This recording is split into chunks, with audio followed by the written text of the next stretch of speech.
Yo, what up, everyone? Welcome to the Bellator 302, Bellator Champions Series Belfast, whatever the hell you want to call it. Watch and bet along. They're getting right into the main card. I thought we'd have a little time to ramble a bit, but we're going right into Tim Wilde versus Manuel Sousa. Sousa? Something like that. Basically what I'm gonna do here, because I didn't make a breakdown for this, is I'm gonna fucking give you guys a bunch of bets on every fight. Pick whichever one you think is gonna hit. And then as the fights go on, I'm hoping that some of these live odds get a little juicy because every fight on this main card is really close. The biggest favorite is obviously the main event, Corey Anderson, huge favorite. But besides that, Fabian Edwards minus 142. Like they're all really close, hundreds in either direction. So feeling good about this card. Let's pull up the round thing for y'all. We got that. Got the clock. Got a new microphone too. Let me know how it sounds because I didn't have much time to configure it or anything. So if it sounds shit, don't fret, but let me know if it does sound like shit or if it sounds better because it should sound better. But again, I didn't really do too much EQ with it. Here's the 3 bets I got on this fight. Okay. Sousa. I got to hear how they say this guy's name. Either way, him by finish, dude. He's 10-0 with 9 wins coming by finish. Seems like a no-brainer there. Tim Wilde, on the other hand, 17 wins, but 9 of them, the majority, coming by decision. So I think it's one of those Wilde by decision or Sousa by finish. If you just think it's going to go long, over 2.5, solid parlay piece. Tim Wilde, by the way, though, has only lost by finish. He's been finished 4 times, and Sousa wins by finish. So I do think that's the best bet here. It's up to you guys what you want to do with it. I would hurry up and get that in right now, though, because this round is about to start. And we're off.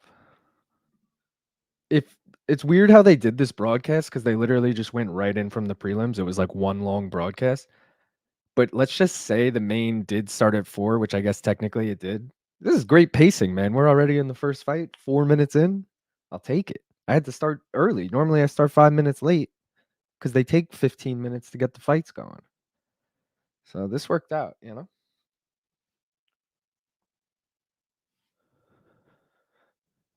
Ooh, comes out swinging. Oh, I do have a bunch of parlays too, based on where fighters are from on this card. And I wish I had time to throw it up beforehand. But both of these guys fall into 2 parlays. There's an England parlay and there's a Brazil parlay. So depending on which side you went here would dictate which one you're riding with. But basically, the England parlay would be Wilde and Fabian Edwards. Let me get the odds up for that too, so I can give it to you real. All right, so that's plus 220 Wilde and Edwards. Or if you wanted to go the other side with Sousa, you could parlay him with Leandro Higo and Pitbull, and that's plus 549 for the Brazil parlay. So there's also the Canada parlay if you want to do that. Aaron Jeffery and Jeremy Kennedy. And there's the Irish parlay with Gallagher and Moore. Gallagher. I would say Gallagher, but I feel like they say Gallagher.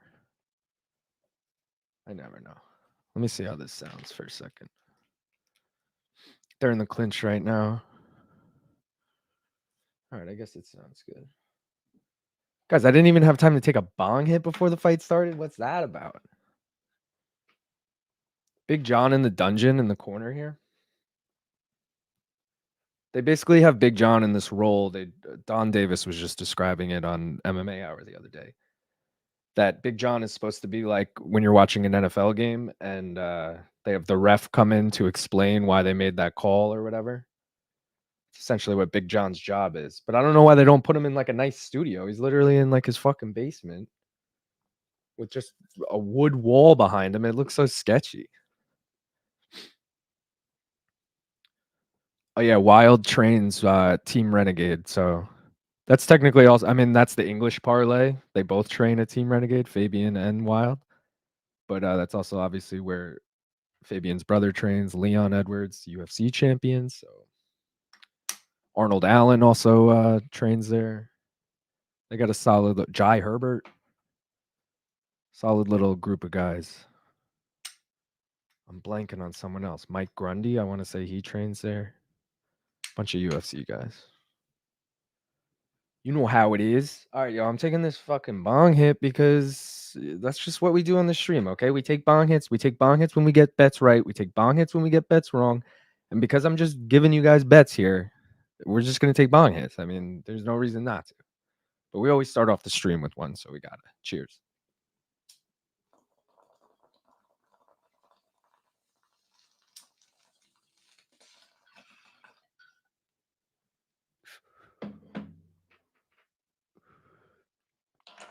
Just got some new Buddha, too. Not bad, not bad. I should have put up a poll for this fight. Let me get it up while I still can. Who you got?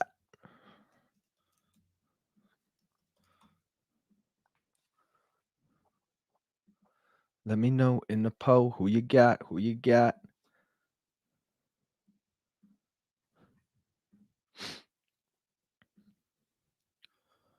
This is a solid card, and I love the Friday Bellators. I mean, that's been a Bellator thing for a minute now, but it's just like, dude, don't even try and compete with the UFC because if you guys are on at the same time, I'm not watching Bellator. But like, you put it on a separate day, it's perfect. And we got back-to-back nights of fights, and it's early for me at least. I'm in New York right now. It's 4:00. It's perfect.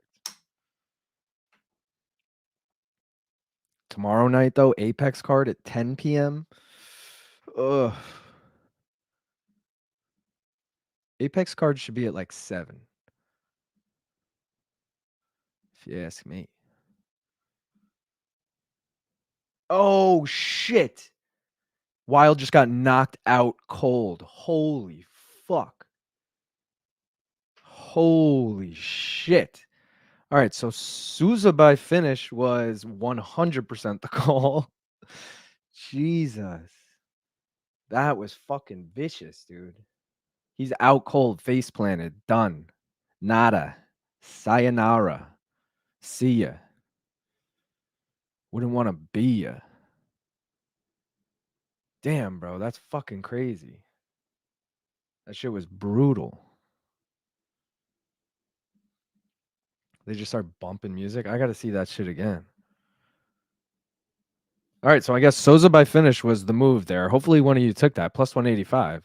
Solid fucking bet there. Whew. I'm going to hope that I'll have a minute here to recap now.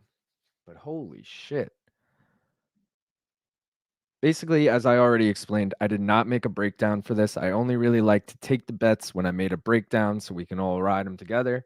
So I'm going to just suggest bets on every fight. If I'm feeling confident enough, I might take one of my suggestions. If we got some good odds in between rounds, like, you know, someone becomes an underdog and I like them to take over at that point, I'm probably going to throw in some live bets. So that's really where this is going to go. It's going to be more of a live betting one rather than a preset bet one. But should be fun either way. Also, here's those parlays I was talking about before if you want to go with the countries. Okay. The England parlay is dead / Team Renegade parlay dead.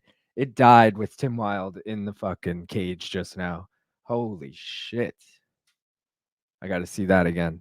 But the Brazil parlay alive and well. If you trust Leandro Higo to beat James Gallagher, which I believe is a pick 'em. Yeah, minus 105 Gallagher and minus 115 Higo.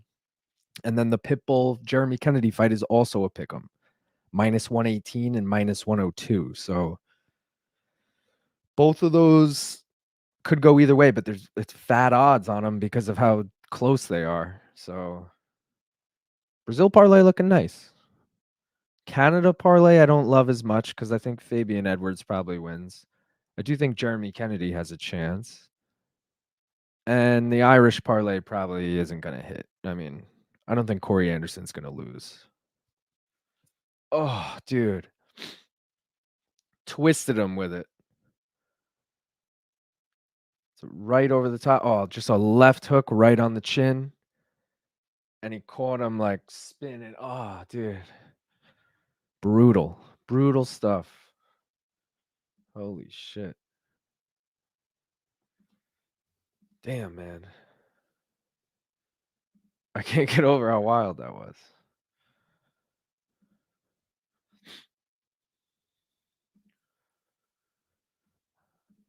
All right, the poll. We got a whopping 1 vote. And good job, because it was correct. What do we have next? We got James Gallagher up next, correct? Yes, and Higo. Let's start that.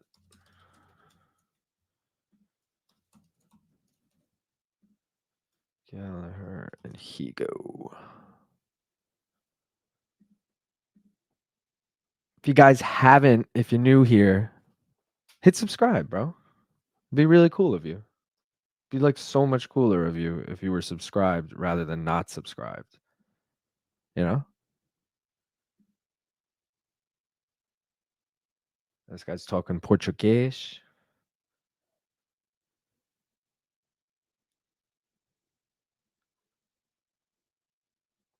Damn, bro. What a start to the fucking card. Holy shit. We still got 4 more fights left, but hopefully this pacing is good. That's all I got to say. Because if there's one thing Bellator and PFL suck at, it's pacing. And I'm not trying to fucking stay up all night for this. And I know it's early for most of you, but I got work dumb early tomorrow morning. So I got to go to bed pretty much right after this, which sucks too. But life goes on. So James Gallagher, I'm going to call him Gallagher because I'm fucking American and I feel like that's how it's supposed to be pronounced. Like, if you watch Shameless, come on, it's Gallagher. All right. Anyways, trains at SBG. Probably hangs out with Connor or some shit. Is Connor here, by the way? Because this shit's in Northern Ireland. I feel like Connor should be there, but Roadhouse just came out. He's probably in the States. Who knows? Anyways, dude's nice on the ground, as most people from SBG are. Jiu-jitsu gym. 9 wins by submission, has lost by submission, has lost by knockout. 0 wins by KO for Gallagher. So if he's going to win this, it's probably by sub or decision. But he's fighting Leandro Higo, who has 13 of his 22 wins by submission. So also a submission ace. Also has been submitted before, though. 1 loss by submission. Has a couple KOs. He's got 3, has been knocked out himself twice, and has 9 total decisions, wins, or losses. It's a close fight on paper. If you look at Higo's record, he really only loses to the best guys in Bellator. In his last 3 losses, he lost to Danny Sabatello, who's a solid guy. Come on, Danny Sabatello is legit. He lost to Aaron Pico, also very legit, and Darian Caldwell, which before Caldwell went on a big losing streak, I mean, he was champ. You know, that's a legit 3 guys to lose to. In the meantime, he avenged that loss against Darian Caldwell. He beat Ricky Bandejas. He beat Sean Bunch. I don't know who that is. And Nikita Mikhailov. Mikhailov? Yeah, something like that. Anyways, got some solid wins on there. Gallagher, on the other hand, lost to Patchy Mix, but I feel like everyone in the fucking world at this weight class is losing to Patchy Mix. Also lost to I guess Higo beat Bandejas, but Gallagher also fought Bandejas but lost. That was like his first big upset. That was 2018. He got knocked out. Everyone thought he was going to be like the next big thing. Like, oh, it's Connor's predecessor. Him and Dylan Dennis. Like, oh shit, they're coming. He's beaten a few guys since that. They really just use him in like these Ireland cards to fucking, draw the crowd, but he's not he's fighting a bunch of like nobodies when he fights. Also, I guess injuries and shit have plagued him, man. He like in his last 3 fights, 2020, 2021, and 2023. Like, he fought 3 times in the last 4 years. It's not that great. Did just fight over the summer. Beat James Gonzalez by split decision. James Gonzalez isn't bad, but he's not good either. Like, I don't know, man. This could have a Higo. I mean, not it's a pick'em, so it wouldn't really be an upset per se, but this could be a Higo upset. I say upset, I guess, because it's in Ireland and the crowd would be upset about it. But yeah, on paper, one of those. I mean, it's one of those where you're like, ooh, I kind of want to go Gallagher because hometown crowd, everyone's gonna be rooting for him. It'll be fun, but like, I don't know. I don't know. I don't know if I trust it.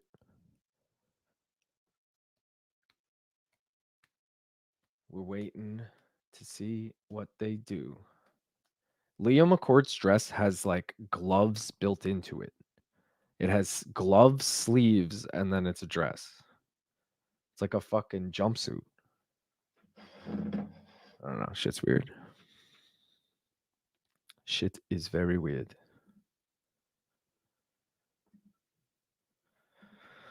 Oh, yeah.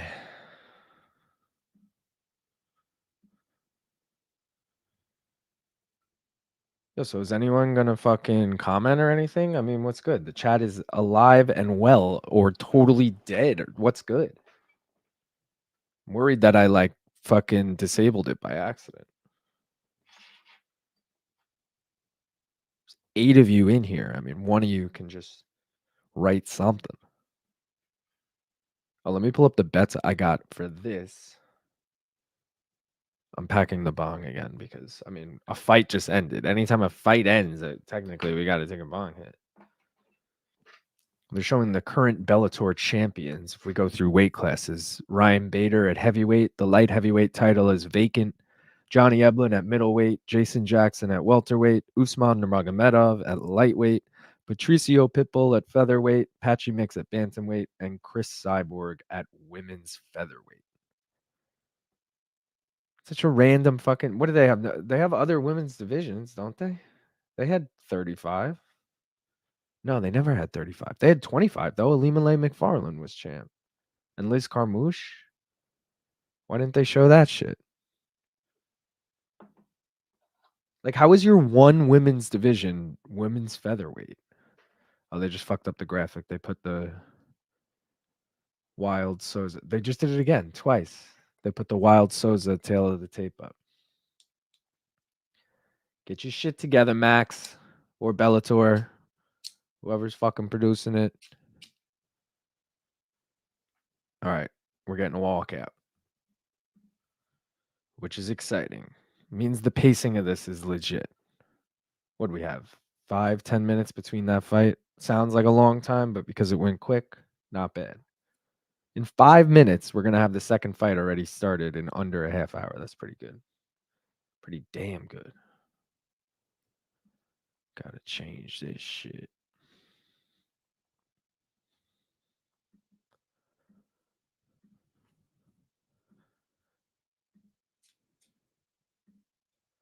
All right.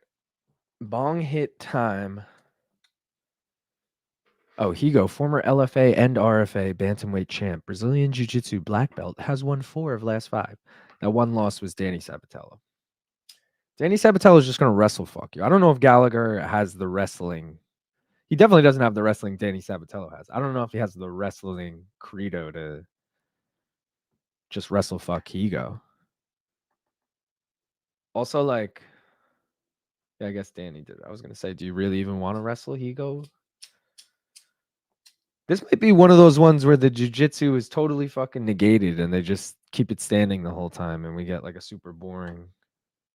I mean, it could end exciting, but like when 2 grapplers just decide to strike because neither of them really want to fuck with the other one on the ground. I get it. All right, let's see how here comes Gallagher's walkout. I hear bagpipes.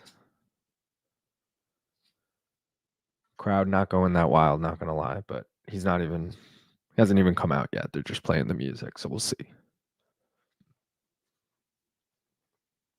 All right, I'm ripping this for that last fight because one of those bets was correct. So hopefully someone took it.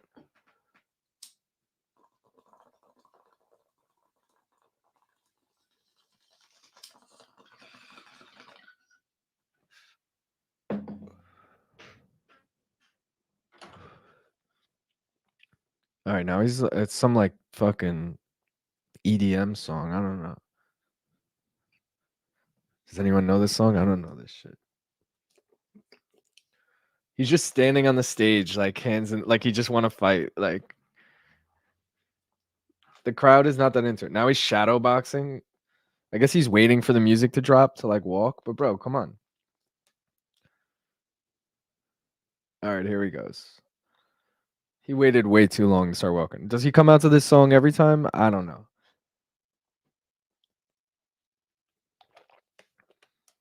He's won 5 of 6. He's a brown belt. Began training karate at 6 years old. Okay, some people might look at this fight on paper and go, "Oh, Gallagher's a brown belt and Higo's a black belt." Well, Higo's definitely better on the ground, but like you have to remember every belt is under different coach, different practitioner. They don't all mean the same thing. A brown belt for Gallagher might be 10 times better than Higo's black belt. Or Higo's black belt might be totally fucking legit and Gallagher might be a shitty ass brown belt. It's kind of one of those things you just can't read into too much. Unless a guy clearly sucks at jiu-jitsu, and then you could be like, all right, he's like a shit brown belt.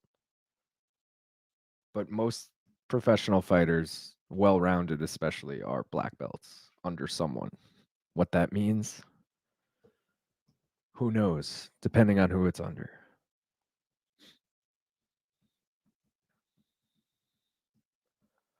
Let me get the clock in this. I'll change the lower, and then I'll pull up the bets I got. Oh, let me change this. Forgot to do that.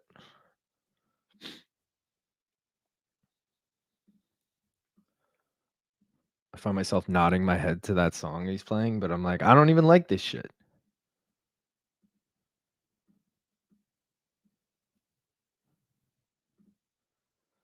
All right. Round 1.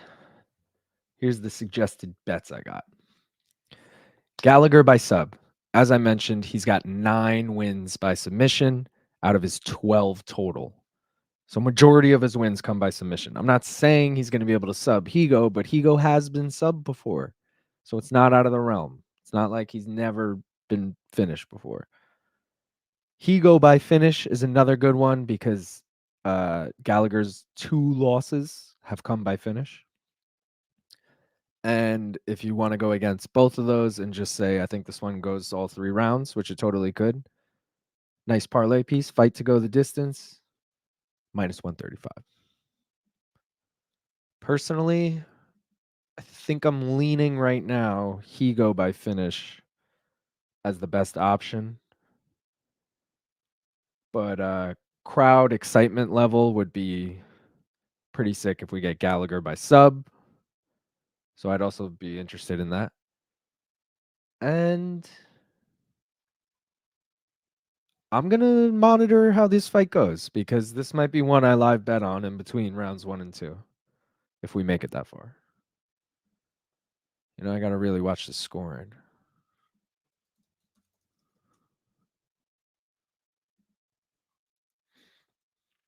It's Gallagher, by the way. Now I'm confusing myself and saying both.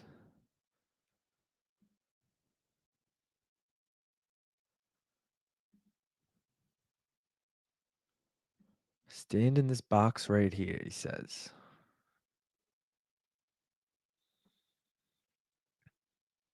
They're doing the Olay. Oh, I got to start the clock. All right, and we're off.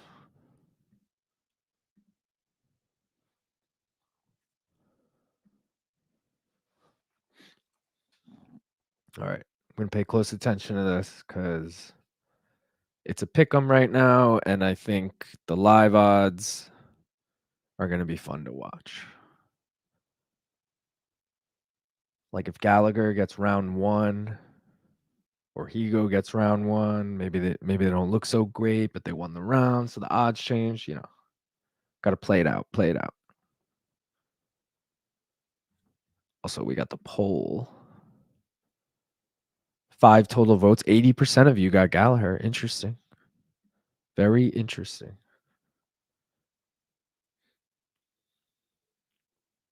Not much going on here. This is almost what I said. Imagine they negate the jiu-jitsu and they just strike the whole fight. This is kind of what it's looking like. Unless they're just waiting, patiently waiting to set up a takedown, try and get it to the ground. But also, if you're background is jujitsu, and you're a mixed martial artist, and now you're in there against another jujitsu guy, that's kind of your best opportunity to test your striking. Because if you're in there with a striker, you don't want to stand and fucking strike with him. I mean, I'm sure a lot of guys do want to do that, but it's not a good idea. Gallagher just caught him with a nice right as he came in. Probably the best shot of the round so far.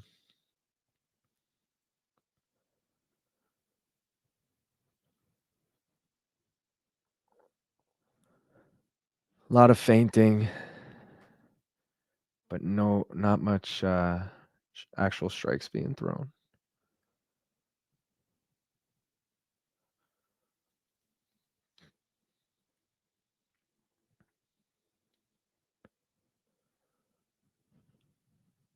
"31 submissions between them." That's what Leah McCourt just said. I'll take her word for it. It's pretty interesting. Nice low kick from Higo. Gallagher did block it, but blocking a low kick means nothing to me. Yo, that shit still hurts like a motherfucker.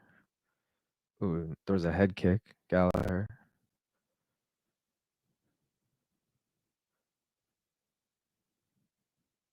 This is at 45. I gotta look that up. Is this fucking Gallagher's? Because if he fought Patchy, that would have been a 30. He used to be a 35er, right?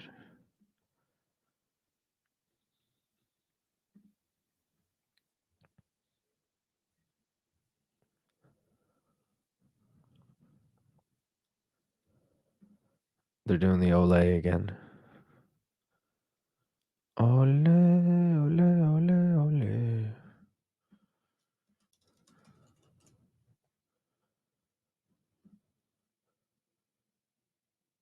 Oh shit, Higo caught him. And then he takes him down. He caught him and then pointed at him like he knew he fucking caught him. They said he's got to watch for the Von Flu. Does Higo usually go for the Von Flu? I feel like that's a rare thing for fighters to just go for. He's in half guard. Gallagher has his foot in the fence.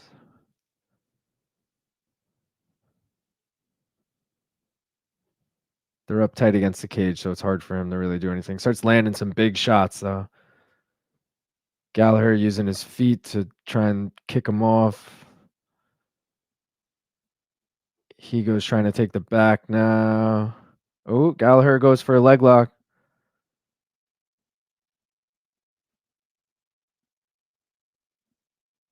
Higo's just elbowing the shit out of his thigh and his knee, landing some big shots. This isn't a great position for him, though. Gallagher repositions, goes for a heel hook on the other leg. Oh. Higo stands up. Higo's landing some big shots. If this round can run out, he's going to be fine. But Gallagher definitely threatened with that.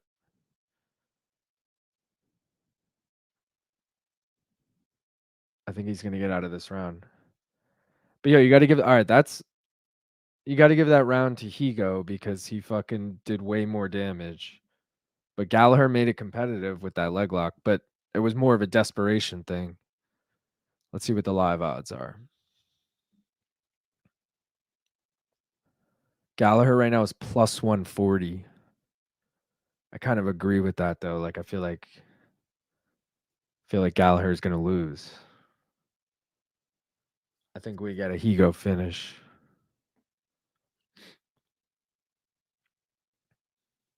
Oh, dude, it was a spinning back fist that fucking rocked him.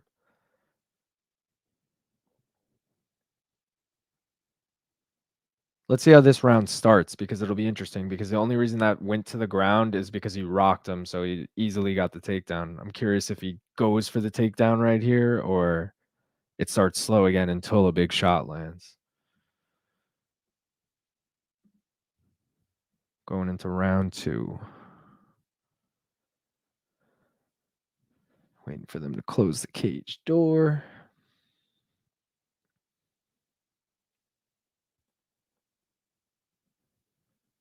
Waiting. All right, round two.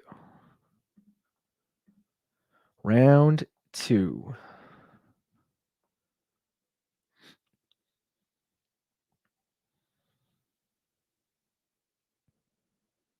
Let's see what Higo can do. Is Gallagher still rocked? I think so, but it'll be interesting.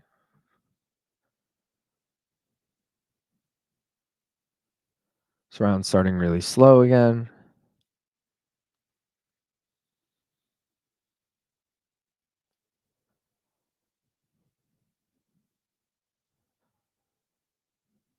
The Bellator circle. They need to trademark the Bellator circle as something. Like the UFC has the octagon, you know? But they trademarked octagon, which is fucking wild. But need to be like the circle or some stupid shit. The sun. The Bellator sun.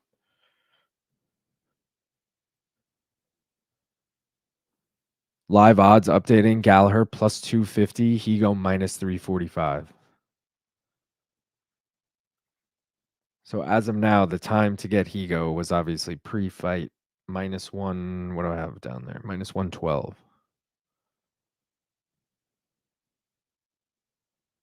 Nothing's happened in this round. I'm surprised that the odds are so far apart.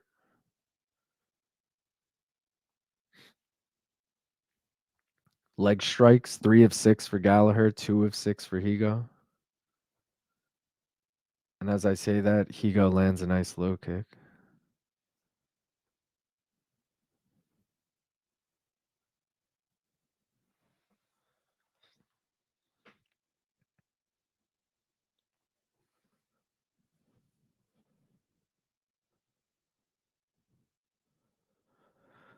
Again, a lot of faint. Nothing's really. I mean, there's been some low kicks in this round, but nothing.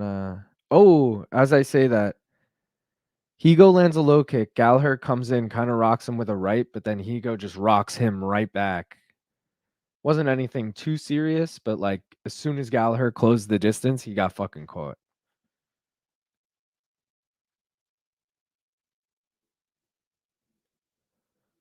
He's hesitant. He looks slow now. He started off looking real good, Gallagher, with his feints and shit. He was looking. I mean, obviously you get more tired as the fight goes on, but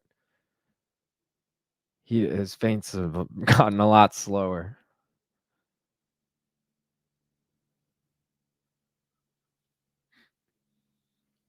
Ooh, he lands a nice right there. Gallagher, that is.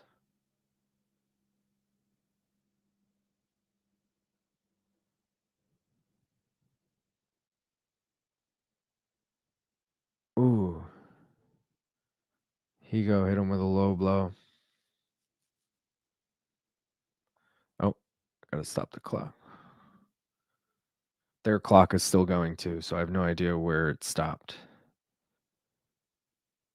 But I'm gonna assume it was like 150 something. Let's go 52.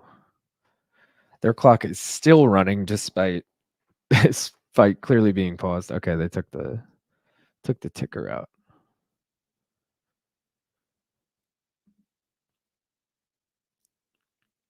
All right, they're restarting, but they don't show me a clock, so I have no idea where we're at. The clock is showing 0 right now. They took it away. Sean O'Connell acknowledging that they're trying to figure out the clock situation. I should probably go a little. I'm going to assume I have it close to right.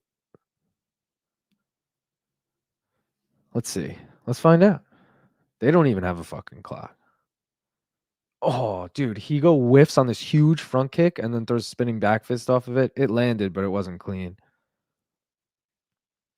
That was sick, though. Front kick into a spinning back fist. Wild combination.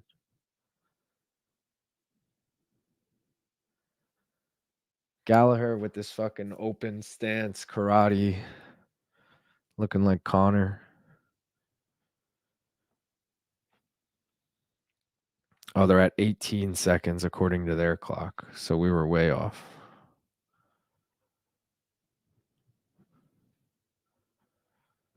But they just took it down again. Oh, but I guess it did hit 10 seconds. Gallagher did just land a big shot. If their clock's accurate, this round is over right now. So that clock was not accurate at all. Man, I get it's their first show on Max, but come on. Did they hire the Max people to do it, or did they hire old Bellator people to do it? Either way, a lot of mistakes on this shit. Now we just got the 10-second thing. So it's roughly correct.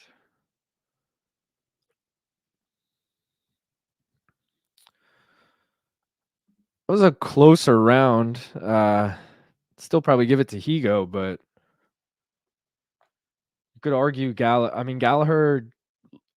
If you saw how Gallagher looked at the end of round one, I never would have thought he would look that much better. I'll say at the end of round two, not that he was looking great here, but he just recovered kind of nicely. I think it's still probably 2018 Higo.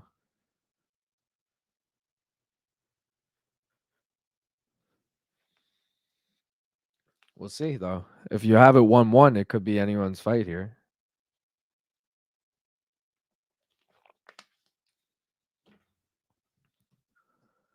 McCarthy saying he's got it 1-1. So live odds plus 300 for Gallagher and minus 425 for Higo. So if you honestly think it's 1-1, like Big John does, hop on that fucking Gallagher money line right now. It just dropped plus 270. It was just plus 300. But either way, I would hop on that right now because if he's correct, which I don't think he is, but his son is a judge. Oh, Gallagher immediately tries to shoot in on a single. I forgot to start the clock. We're like 10 seconds into the round. I'll get this lined up in a sec. Oh, landing some big shots, Gallagher. All right, they're back at the center. Gallagher dropped plus 200 now. Hopefully someone hopped on that. Not to say he's going to win, but value-wise, that was the time to grab it.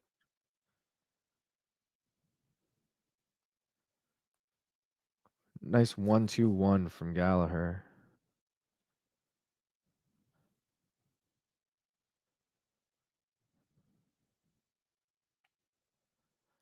Oh, Eric Albarcine is in Higo's corner. Captain Eric.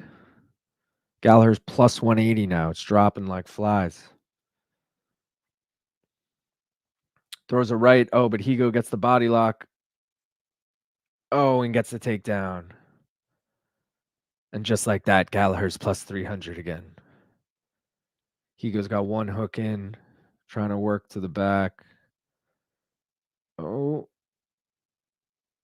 They're against the cage. Gallagher's doing a good job of using the cage to help peel off Higo, but Higo does have the hook in. He's fighting the hands.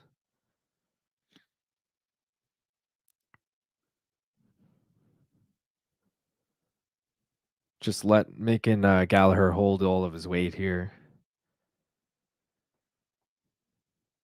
Pulls him off the cage. Trying to get the back still. Maybe trying to get a takedown now. Has the body lock. Oh, and he gets the takedown. Oh, and he has the back, but he didn't jump the hooks in.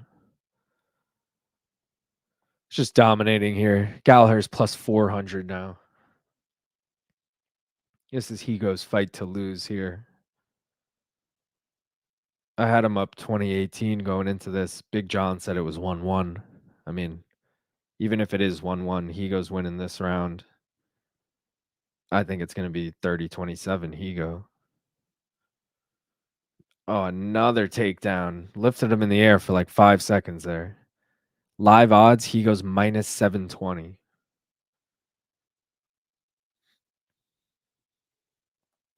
Looked like fight to go the distance is probably the best bet now. Oh, I never changed the fucking lower either, man.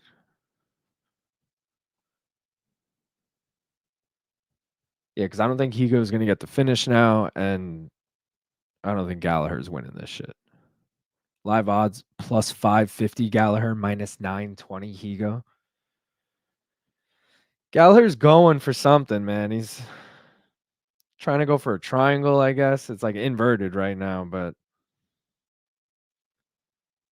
Higo's privy to it and awkward position to be in. He's just getting his head beaten in.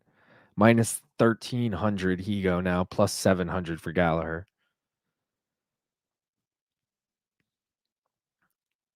Higo's done a nice job of landing shots from the fucking guard or from the top within Gallagher's guard. Landing like big ass powerful shots this whole fight. The book's just it's plus 900 for Gallagher now, minus 9. Oh my god, minus 2,800 for Higo, plus 1,200 for Gallagher. Yeah, this is oh, tried to jump a triangle there. Oh, Higo did like a fucking Superman punch while Gallagher was down on his back.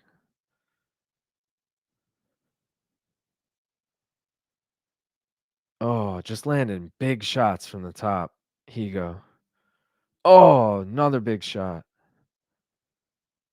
Oh, jumps to full mount here. It's 25 seconds. Can he get the finish? Now he's on the back.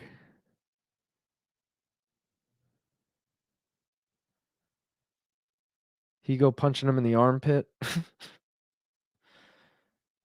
10 seconds. I don't know. He's not going to get the finish. He beat the fuck out of him, though. All right. That does it.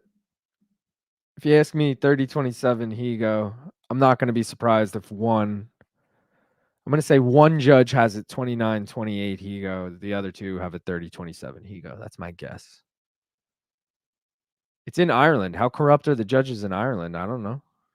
Maybe they're going to be like, yo, 29-20 split or some shit. That'd be fucked, but wouldn't shock me. Seeing them do dumber shit. Them being judges. Is it wrong to stereotype judges? They're mostly the same. It's like just because you're in a different state, in a different athletic commission, most of them are within multiple athletic commissions. How else are you going to make a living? If there's no events in your if you're in the New York State Athletic Commission and you want to do UFC events and they're in New York once, maybe twice a year, can't make a living off that. You got to get certified in Nevada, California, whatever, all these places, especially Nevada. All these places where they have other events so you can fucking work those.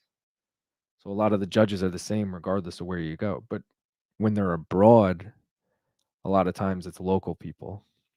I guess because they don't want to fly out US judges for an event in Ireland. They just use like European judges. I don't know. But up next, we got Leon's brother. I'm sure he loves being called that. Fabian Edwards taking on Aaron Jeffery. Aaron Jeffery made a name for himself when he upset Austin Vanderford. What the fuck happened to Austin Vanderford? I feel like he hasn't fought in mad long. Maybe he has. I'll look it up in a second. We'll dissect that fight in a second. We're waiting to hear the official decision here. Higo definitely won, but curious what the final scoring was. And then we'll talk about Fabian and Aaron.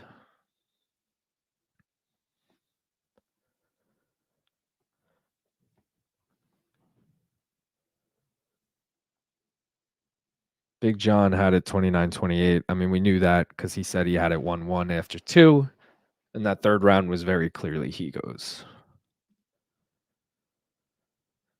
So I'm not surprised. But I think it was 30-27.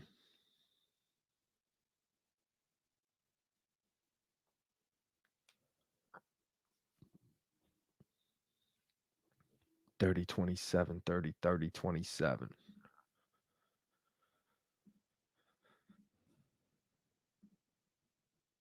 They're bumping Beastie Boys. Get me hyped. Sabotage.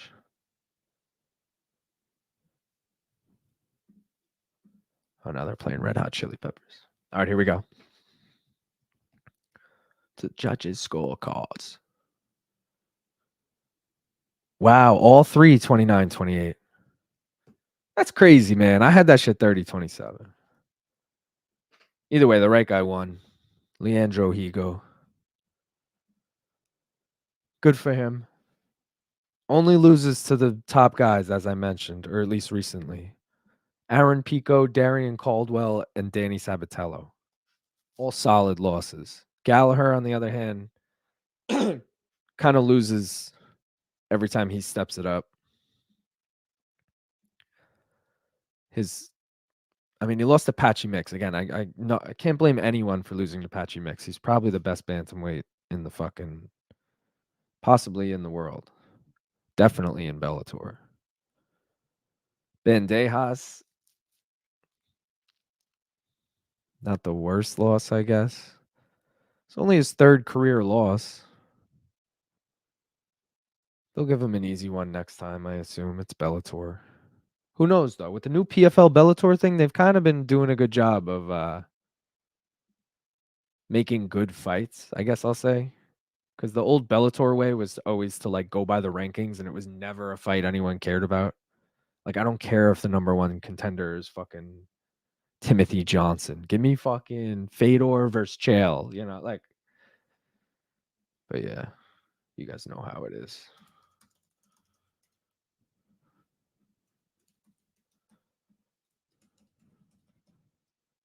New poll for the next fight. Let me pull up the graphic.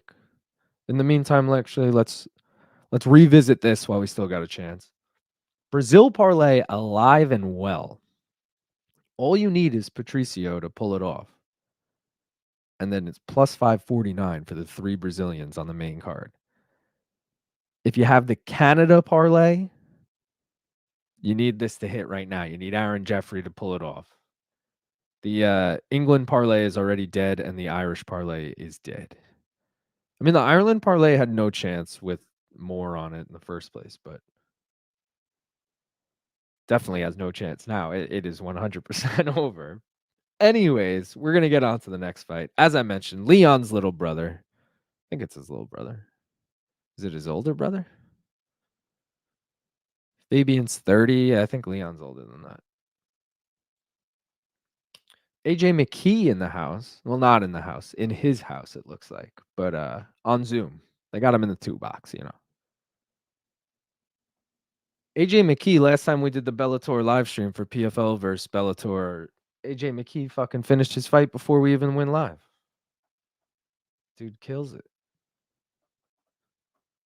Against Clay Collard, too. I thought that shit was going to go long. That was like one of the only bets we didn't get right that night. I had over 2.5 on that. I'm hoping we get some good value on something, man. Maybe I'll take something for the main and co-main just to make it a little more fun. Like a prop or something. Over under in the co-main is only 2.5. Isn't that a 5-round fight? Dude, it is.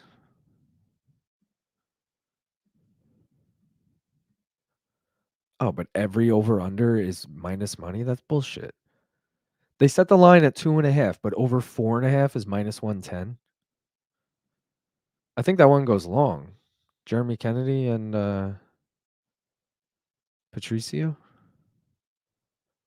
Like Patricio by decision I like, or Jeremy by decision I like.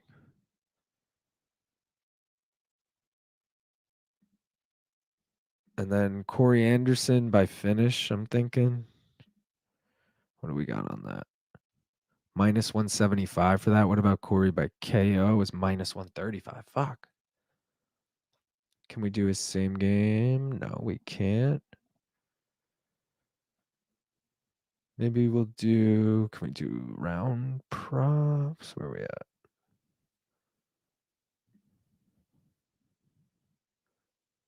Fight to go the distance on that? Hell no.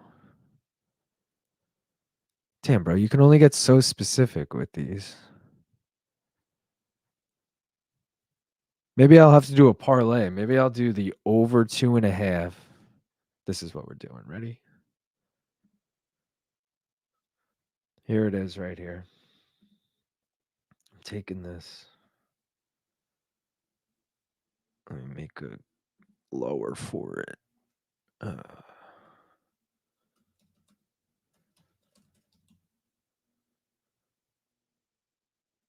All right. We're going to take the over 2.5 rounds in Patricio versus Jeremy Kennedy. That's minus 220. And we're going to parlay it with Corey Anderson by KO. Actually,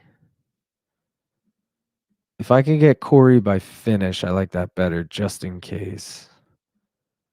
If that's still plus money. Yeah, it is. So we're going to do over 2.5 in Patricio versus Jeremy Kennedy. And we're going to do Corey Anderson by finish. And that's plus 128. I like that. Nothing on this, but I'll possibly take something live on this, especially if Jeffery wins the first round. I'll go in on Fabian. But like, I don't want to take Fabian. I mean, I guess Fabian by decision is kind of the move.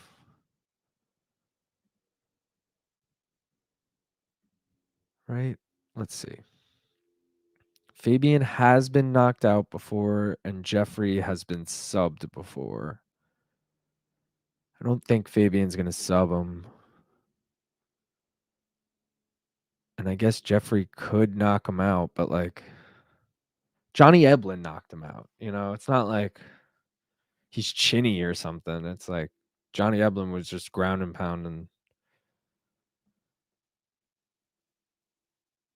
Jeffery won 4 of 5. He's a brown belt. Talking about his wins. Fabian Edwards' 3 losses have come to Costello Van Steenis. Yeah, I don't know, man. Austin Vanderford and Johnny Eblin. Jeffery's 2 losses, 3 losses, 4 losses. Dude, he's got some sick losses, and they're all like on the come up too. Sean Brady in his 3rd professional fight in CFFC, he lost. Then he loses to Brendan Allen in Contender Series. Then he loses to Kyle Bohalo, you know, the dude who trains with fucking Charles and shit. Again in Contender Series. Like every time he got the call up, he lost, but he lost to some sick people. And then he lost to John Salter in Bellator, but like that's a solid loss. He beat Austin Vanderford by knockout. That's like what put him on the map. But if we just go to Austin real quick, I know he's a little off topic, but okay, he's lost back to back by knockout at exactly the same time in round 1 minute, 25 seconds. That's creepy. Bro, if he gets knocked out in the first round at 1 minute and 25 in his next fight, there's some shit there. Let me see what Fabian by decision is. I feel like I like that here. Where we at? Where we at? Where we at? Oh, I might actually have that in my suggested bets. I do. Plus 145, but that was yesterday. It's plus 120 now. Here we go. These have all been updated. I gotta fix these because they're not accurate to right now. Those are both 120, and then Edwards by finish is plus 380, which is actually gone up. So here's the 3 bets I got. Edwards by decision, plus 120. If you think Jeffery's going to win, just throw him money line, plus 120. And if you think Edwards is going to finish him, plus 380. Tail of the tape, they're pretty much the same exact age, 30, 31. Jeffery's an inch taller. Fabian has a 5-inch reach advantage, though. Interesting. Very interesting. Let's get this ready. We got this ready. And I got to get this ready.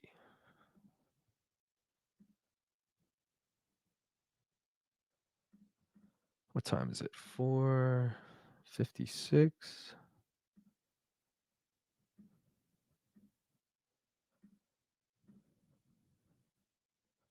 All right, we back. We back. Yeah, so I'm not taking anything on this yet. I might take something live. as you can see, the suggested bets down there. I think Edwards by decision is my favorite of those three. But we have seen Jeffery knocked out. So, or subbed, excuse me, by Brendan Allen. But Brendan Allen's really fucking good on the ground. So yeah, I don't know. When I think of like Edwards, I think of Leon. But I just think of like, oh, Edwards by decision. That's the move. Probably because of Leon. It's a shitty bias to have, but yeah, it's kind of true. Aaron Jeffery with the mustache mullet combo. I mean, only so many people can pull that off. Not one of them. Not one of them at all.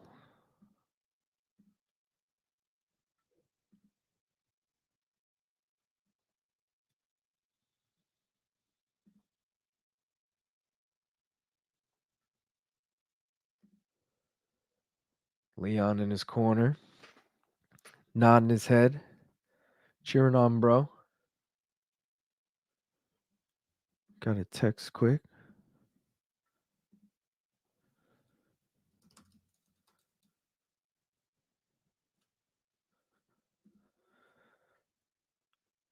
Just confirming some shit for next week. Big news coming next week, guys. Big news. That's all I can say.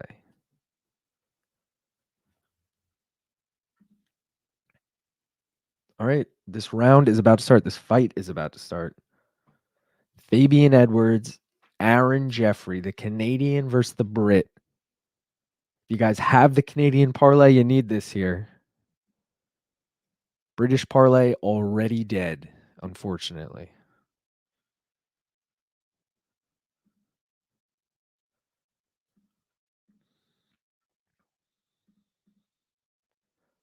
Aaron Jeffery immediately gets the body lock. Interesting. Landing some knees.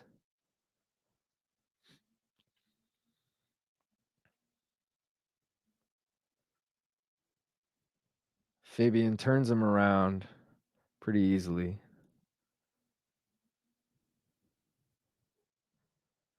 Hasn't thrown anything yet. Jeffery turns him around.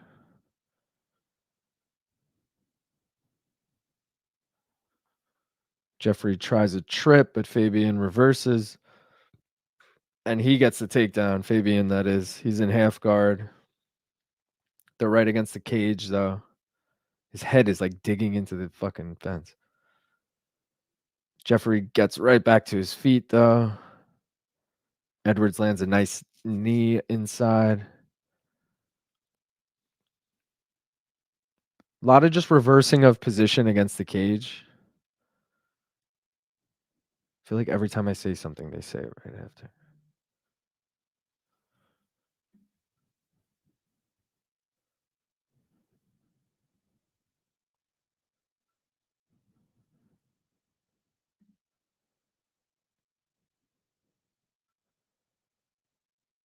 Another knee. Fabian landing some big knees here.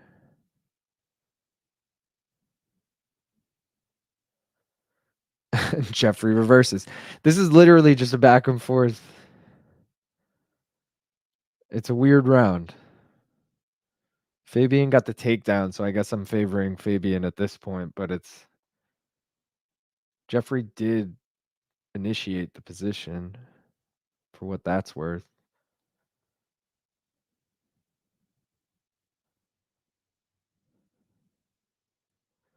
Yo, but if Jeffery wins round one, I might throw down on Fabian. Live odds, though. Never mind. Live odds are minus 238 for Fabian, plus 180 for Aaron Jeffery. I was trying to get Fabian at plus money, but I guess the odds makers think he's winning this round. Which I guess with the takedown, and there's still half the round left, so we'll see. Let's see before I jump to conclusions. Hopefully when it ends, he's plus money. Did I take a bong hit after the last fight? Someone remind me. Someone write in the chat, please.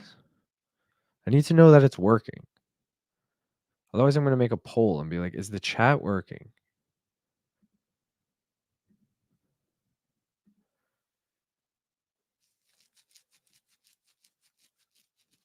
Oh, Manich, thank you for letting me know, brother. The chat was so dead. I'm like, yo, no one is fucking. I think I disabled it or something. But no, I guess people are just being shy today. What's good, brother? Jeffery gets a body lock again.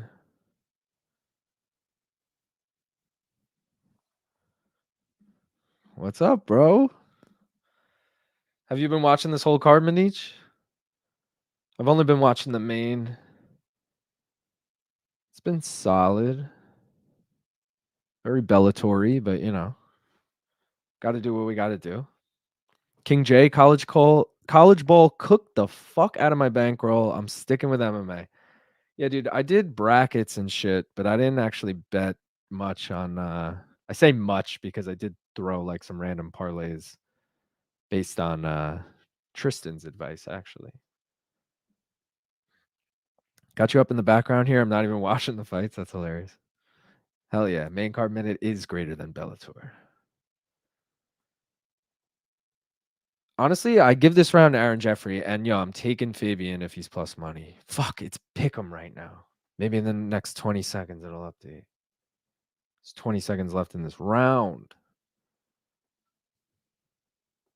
I haven't even looked at my bracket either for college, so I don't even know how it's going. But I did, one of those like, oh, if you get it perfect, you win $100,000 or some shit. Like, there's no way it's perfect, but I'm still curious how it's going. Dude, Fabian's plus 150. I am fucking taking that right now. Give me 1 second to load this. Hurry up, hurry up, hurry up, hurry up. Log in. Face ID.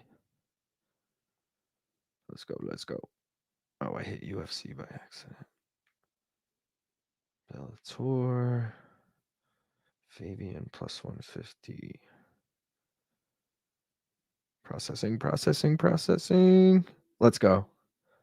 Locked it in. Fabian, fuck the suggested bets. We updating this to the actual bet. Edwards money line plus 150. Again, as I mentioned, didn't make a breakdown for this. So I'm just doing these bets for fun. My own enjoyment, for your enjoyment. I was suggesting bets for every fight, but definitely said I was going to take some as we went. And here's the first one. I also got that parlay on the next two that I'll put up when we get to that. So, five fight main card. We're going to bet on 3 of the fights. I think that's solid.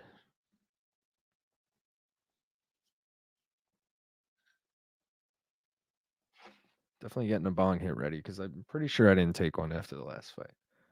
Fabian immediately starts. He initiates the body lock now. Tries to get the takedown, but Jeffery does a good job with the wizard. Right back to their feet.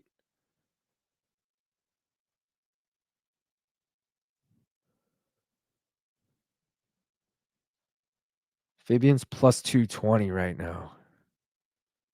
It's not a good sign. Also, I wish I got him at that.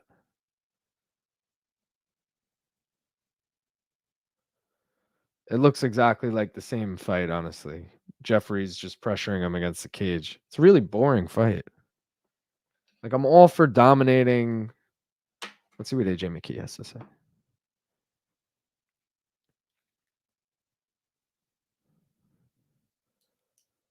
He said, if I was in this position, I'd try and break off and let my hands go. No shit, dude. You think Fabian wants to be held against the cage this whole time? No, he doesn't.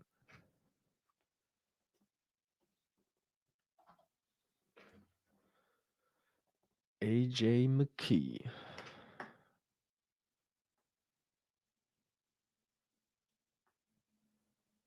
Jeffrey's just relentless, dude. This might have been a bad bet.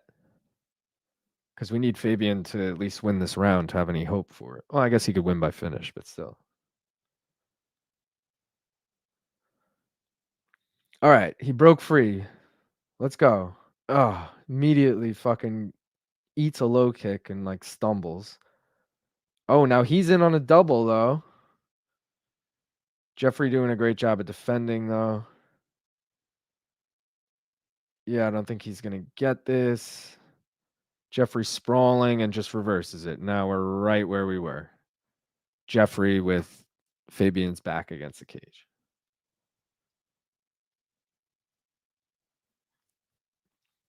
Fabian, it says he's 1 of 2 on takedowns, but he got a takedown twice, I want to say. Either way. Body language, not great. Jeffery just smothering him. Canada parlay looking good if anyone did that. England parlay already dead.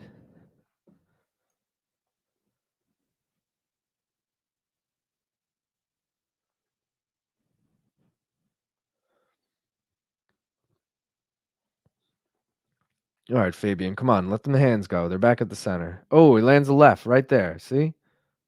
Oh, lands another one. Back to back. Nice shots. But immediately just gets backed against the cage, dude. He has to figure out how to get his back off the cage. When they stand, Jeffery has no chance. Fabian's clearly the better striker. He's just getting out pressured here. Oh, he lands a nice uppercut. He lands like one shot, gets smothered for 30 seconds, breaks free, lands a shot, gets smothered. Like, he's going to need the finish in round 3. I mean, there's still time in this round, but he's not winning this round. He did not win round 1. In fact, he's plus 300 right now. Double what I got him at in between rounds. I'm taking a bong hit for the last fight, though. Cheers.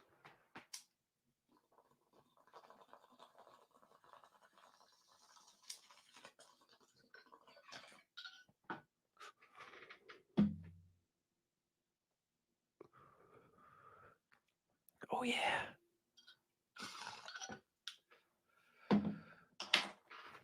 I got to look at some texts quick. Hold up.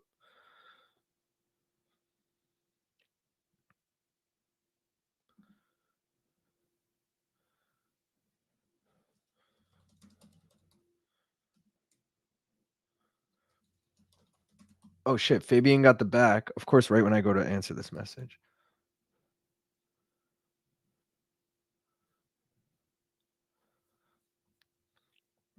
When you got like 10 texts and you just write like, all right, sounds good. I don't mean it. Like I do mean it. I meant, but it's just funny. Oh, live odds back down in our favor. Oh, Fabian lands a huge elbow. Bro, live odds, Fabian is plus 130, so he's still a dog. I don't know if he had enough to win back that round, to be honest. He did land some nice shots, but he's probably still down 2 rounds. I think just the momentum is changing now. And there's a possibility we get that shit, man. Sean Spencer, how's Jeffery winning the round if he's just holding him against the cage?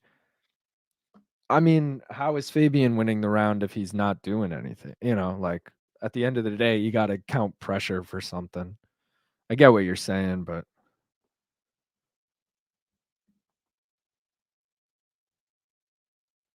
we're talking about the cut. I guess Jeffrey's cut from the elbow. Live odds in between rounds plus 114 for Fabian, minus 145. Oh, just updated again. Plus 100 for Fabian, minus 130 for Jeffery. This is dude, live odds are a pick 'em right now. I gotta stop staring at them because I know the odds are probably ahead of my stream. So it tells you what's happening in the fight. But yo, we better get Fabian here. That plus 150, baby. Round 3 about to start. All right. Let's go, Fabian. Let's go.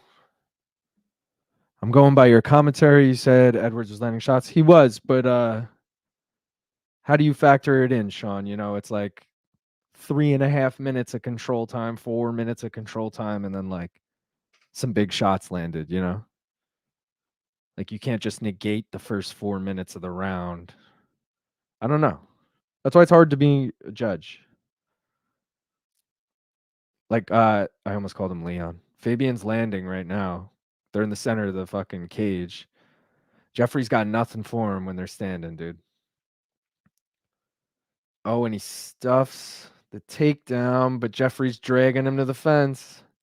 Got him against the fence.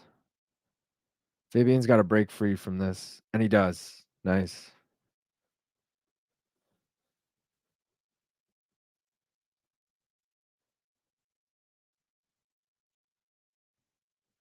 Fabian lands an elbow, but Jeffery's got him against the cage again.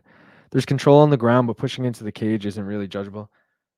I get what you're saying, but what do they call it? There's a word for it. It's like I think it's called octagon control, or maybe not octagon because that would be a UFC thing. But you know what I mean, like cage control. Ooh, Fabian gets the fucking trip. But they get right back up. Live odds, by the way, Fabian is a huge favorite now, minus 345. I don't know how. I'm cool with it, but I don't know how. Like, there's still a lot of time in this round. And even if you could argue it's 1-1, like Fabian definitely lost round one. Round two is weird because he landed a lot of big shots, but I mean that conversation we just had, Sean. So I'm curious how that went. But let's just say it went to Fabian. Yeah, I guess they're back at the center of the octagon, by the way. I keep calling it the octagon. It's a habit. I'd like to see the significant strike numbers because Fabian definitely has more. I'm curious what the numbers are though, especially by round. Fabian's got him against the cage now. Every time he's in this position, he gets reversed though. And right on cue, he gets reversed. But you're right. Jeffery's not really doing anything with the position. But that's sketch. That's not something I want to rely on for the judges to take into. You know what I mean? It's like it just doesn't look good. Doesn't look like he's winning the fight when he's being held against the cage, even if no shots are being landed.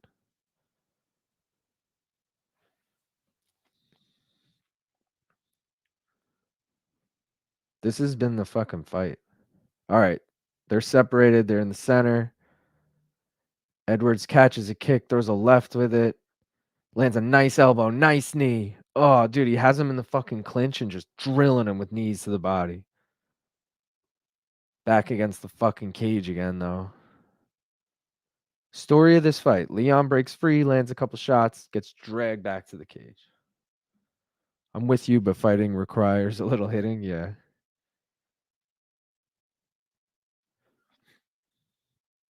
Leg strikes are 72 to 88. 72 out of 88 leg strikes for Jeffery? That sounds absurd. Official takedown score is 3 of 4 for Edwards and 0 for 1 for Jeffery.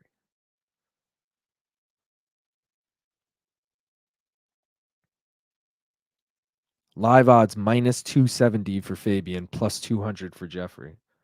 I hope those are correct. They just updated. They're even closer now. We still got 40 seconds left in this fight. Jeffery's been dominating him right here, but again, not really throwing anything. Just like I don't know how else do you describe it? Out motoring him, out cardioing him, but not actually like doing anything with it. And fucking Fabian just lands big elbows every time he comes in. This is an interesting. Imagine it's like a fucking draw or some shit. All right, the books just closed with Fabian minus 270 and Jeffery plus 200. So hopefully that's fucking right. I was gonna say hope for fucking Lee. Hope for fucking Lee, man. But yeah, that would be cool as hell. I gotta actually take that parlay on the next fight. I didn't put it in. I just said I would take it, which is over 2.5 on the co-main, and then Corey by finish. And what does that come out to? Plus 125 now. Take that shit. Okay, that's locked in. Total strikes 104 out of 125 for Fabian. Oh, they fucking take the graphic away. This is a nail biter. I think this could go either way. I hope they give it to Fabian, but I don't know, man. I just don't know.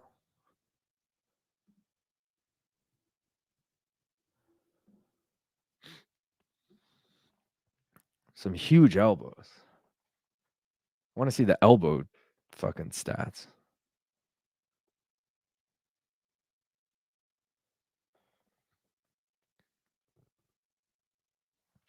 Also, we'll see if the Canadian parlay is dead or alive. Huge cut under his eye, dude. Deep cut. I'm gonna need stitches on that shit.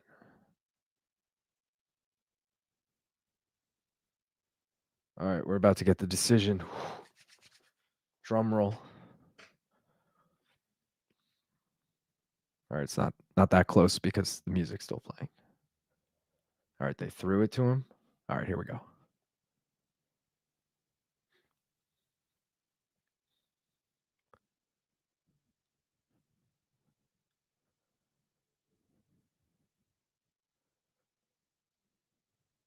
$29-28, all three judges. Fabian, let's fucking go. Let's go. Fuck yeah, baby. Dude, he was plus 300 in round 2. I'm bummed now I didn't get that, but I was feeling like an idiot. I put that shit in plus 150, then it ballooned up to 300. I'm like, oh man, what a dumb bet. Comes all the way back around again. Let's go, baby. 1 for 1 on the day. Again, though, as I said pre-fight, not going to count these towards the official record or anything. Did take it though, personally. So my bank account is thanking me, but not going to count it on the record. But still, dope bet into it. King J, nice hit. Thanks, brother. You know what else will be a nice hit is this fucking bong hit I take for getting that bet right. What about you, King J? You got anything on this? I need to know what everyone's got. Majority of you had Edwards. I don't know if that was pre-fight or during the fight or post-fight, but either way. What's the next fight we have? Pitbull and Jeremy Kennedy. Every time I say Jeremy Kennedy, I think I'm saying the wrong name. I think I'm saying Jamie Kennedy, you know, from like Scream and Malibu's Most Wanted.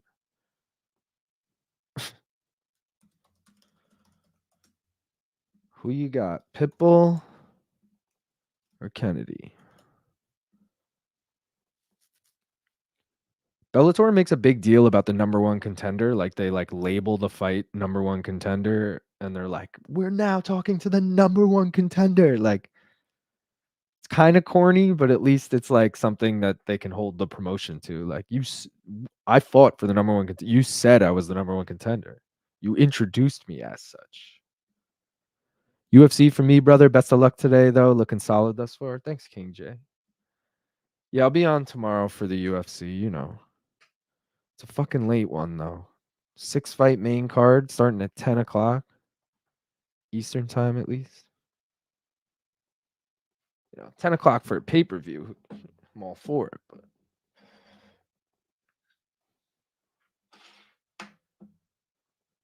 but this was a nice little surprise on Sunday. Sunday? Not Sunday. What the fuck's today? Friday? I didn't even know about this card till like 2 days ago. I was like, oh shit, Bellator's this weekend? They do such a bad job of promoting it. Fabian sounds exactly like Leon. For those UFC picks, you got Talbot versus Simon. Seems tough to call. Both good and tough guys. Is there any other bets you like for it? Looking for a parlay piece, or should I just fade that matchup?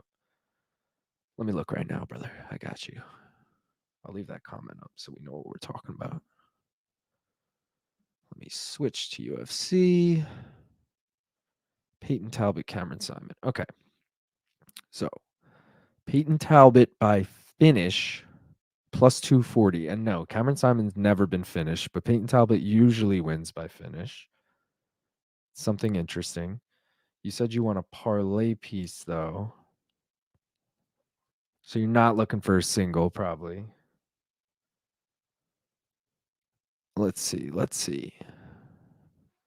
I like Simon in this, dude, but you could do Talbot by KO or decision. I think he's won 5 of his 7 wins by KO and has gone the distance before, and Simon's 1 loss is by decision. If you want to fade Simon. Otherwise, I think Simon just at plus money as a single, as you know, is my bet. I think that's solid. I'm trying to find you a nice minus money. Oh, dude, the over 1.5. I mean, it's expensive. It's minus 380. But all of Talbot, despite Talbot finishing 6 of his 7 wins, all of them have hit the over 1.5. And Cameron Simon, I think 6 of his 10 have hit the over 1.5. So that's definitely a solid bet, but it's expensive. So you'd need to parlay it with something good or multiple legs.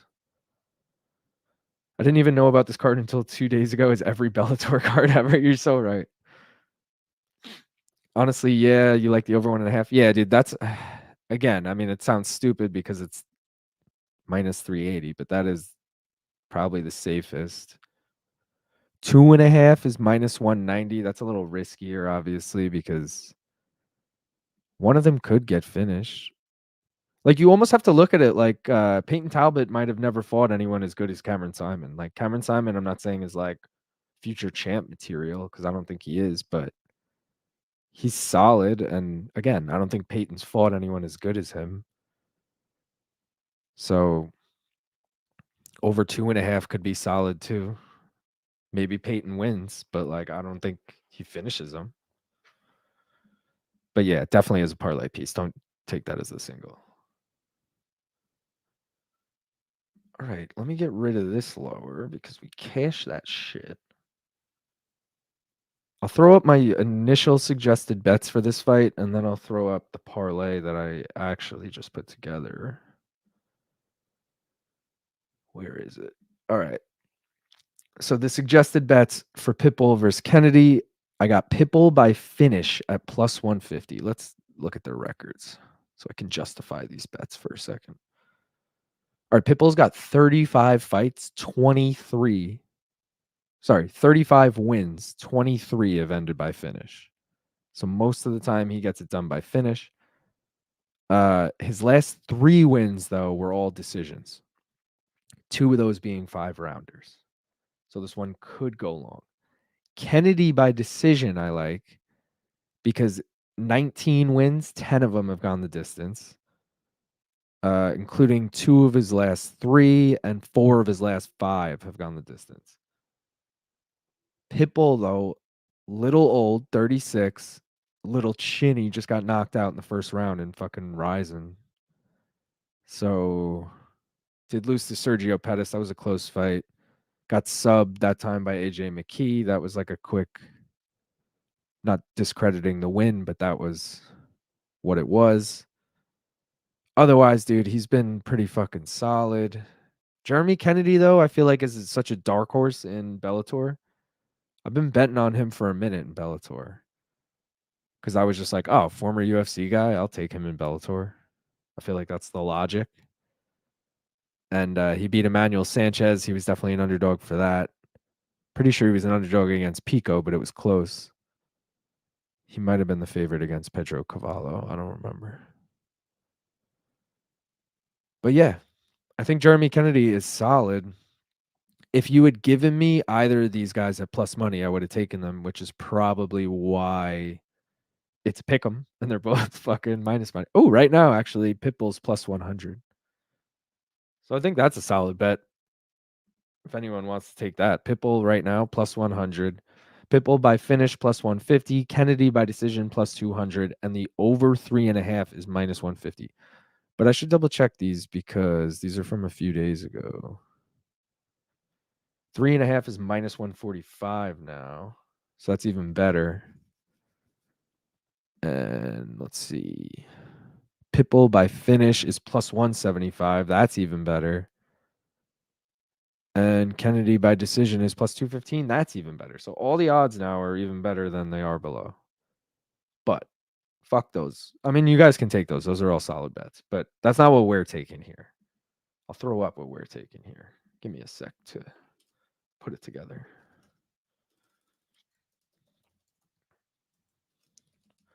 Pitbull Kennedy over 2.5 rounds. And came out to plus 125. All right. That's the bet right now. We're taking the over 2.5 in this fight, and we parlayed it with Corey Anderson by finish at plus 125. So let's hope Pitbull and Kennedy get it done. I kind of hope Jeremy Kennedy wins too. We need some fresh faces at the top, you know? My bad for the UFC questions on a Bellator stream, but I'm just watching which money line you like more, Tafa or Simon. King J, first of all, don't feel bad for that. I'll talk UFC all fucking Bellator stream if we want. I don't give a fuck. It's MMA. We can talk about MMA. Also, everyone knows that Bellator is clearly second fiddle to the UFC. I'm all for the UFC talk. Don't feel bad. I definitely like Simon more. I mean, you could tell just by the odds alone. Obviously, Tafa's odds were a lot juicier for a reason. As you know, I do have a bias towards the Aussies, so that's where the Tafa line kind of leans as well. Karl Williams does love to go to decision though, and Tafa's only won by KO. So like, can he knock him out? Does Williams go to decision because he has a really good chin, or does he go to decision just because he's never really been cracked by anyone? Yeah, Tafa is only plus 160 right now. I got him at plus 220. So like money, a lot of people thought the same thing. Like, dude, it's a heavyweight fight. You can't give me that fat of odds in a heavyweight fight when it's a close matchup. You can give me that fat of odds when it's like clearly one guy is better than the other and it's like, okay, he's fighting Chase Sherman. Like, all right, I'll take the other guy.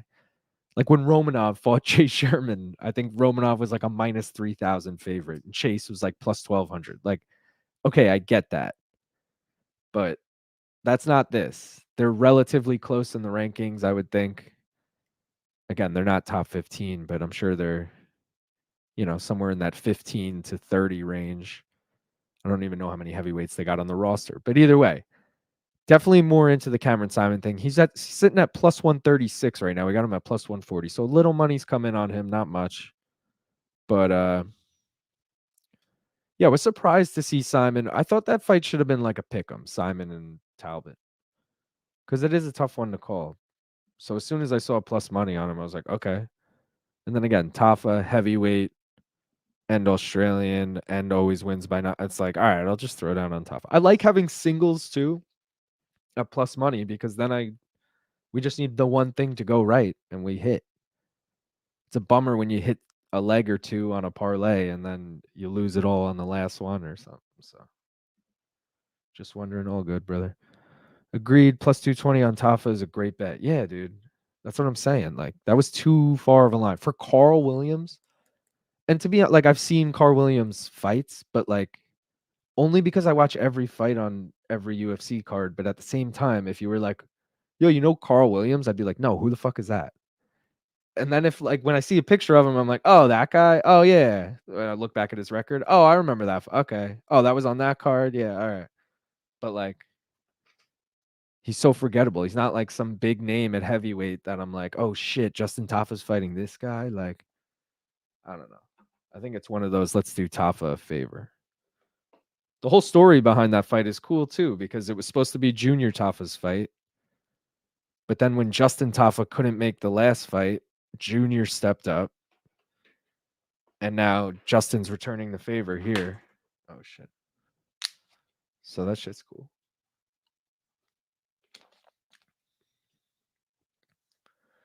Jeremy Kennedy got He's doing the Boggs thing. Always Sunny. On his fucking ribs, he's got like the fuck are those called? The 4 marks and the line through it for 5, like ticker mark. I don't blanking on what those are called. But yeah, if you watch Always Sunny, they're trying to do. Apparently, Wade Boggs used to drink 100 beers on cross country flights, so they're trying to drink 100 beers, going from like Philly to LA, and they're writing on their shirts how many beers they had. Yeah, it's great. That whole show is great. If you don't watch it, go watch it. Give it a chance. It's ridiculous. Patricio walking out now. Featherweight champion, former lightweight champ, first and only 4-time Bellator champ. That sounds so funny. Tally marks. Thank you, King J. Couldn't fucking think of what it was called. Looking at the rest of these odds for tomorrow. Some of them have come down. Damn, yo, Billy Q is minus 105 now. What is good with that? I got him at minus 135, I think. Why is so much money coming in on Zalal? No one's got faith in Billy Q? I don't like that. He's one of my like pretty confident picks. Like I think if we hit the over 1.5 in Padilla Pueo, we're gonna hit Quarantillo money line. Tail of the tape, Patricio 5 years older at 36. He's also 5 inches shorter. And Kennedy has a 5.5-inch reach advantage. Damn, yo, Patricio 5'11" for Jeremy Kennedy. I didn't realize he was that tall. Not that that's that tall, but I guess for bantamweight it's pretty tall, or featherweight, whatever they're fighting. I guess it's not that tall for featherweight.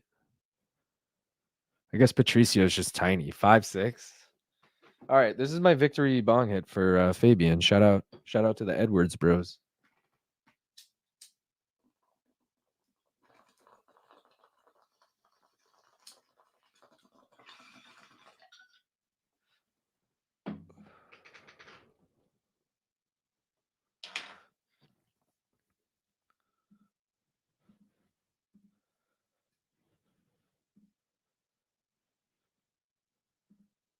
Pitbull versus Jeremy Kennedy.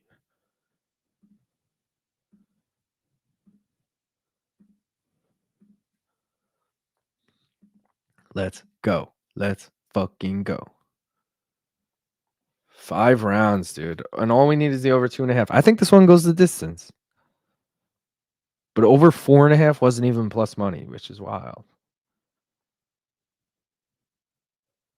Jeremy Kennedy got Eric Nixick in his corner. I didn't know he trained at Extreme Couture. Would have just assumed he trained somewhere in Canada. Nope, but it says it right there. Extreme Couture. Patricio, does he have Captain Eric in his corner? That'll be... Oh, this will also complete... Let me pull that up quick. If anyone took the Brazil parlay, this would... If Pitbull can pull it off, it'll hit. Unfortunately, the other 3 are dead already. Aaron Jeffery lost. Tim Wilde lost. And Ian Gallagher lost. So, yeah. Tough night for all the countries except Brazil so far. Get this back up. Get this. Oh, I gotta change shit quick.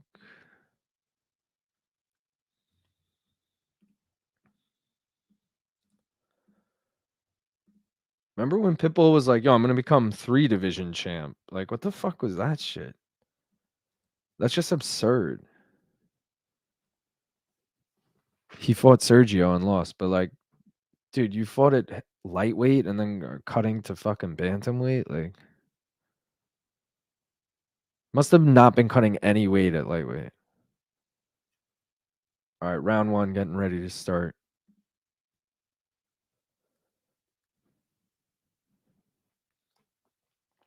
Waiting. All right, here we go. We need the over 2.5.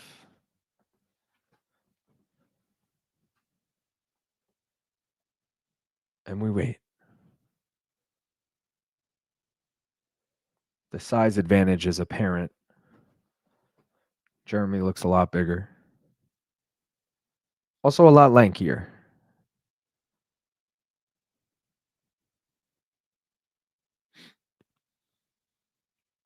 Featherweight's got to be Pitbull's more natural weight class, considering he fought at 55 and 35.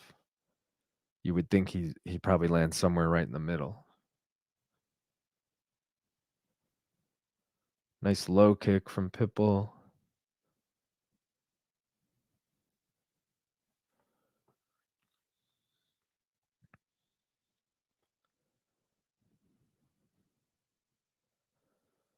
Bunch of feinting. Another low kick from Kennedy, Pitbull. Kennedy didn't like it.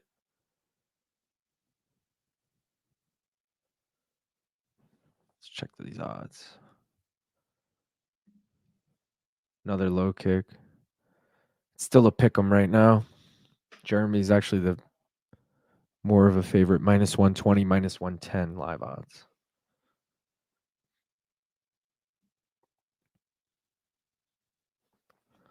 Let's see how the poll's going so far. I'll leave it up, but majority of you lean in Pitbull. I mean, so far Pitbull looks good. Really only because he's landed the only shots in the fight so far.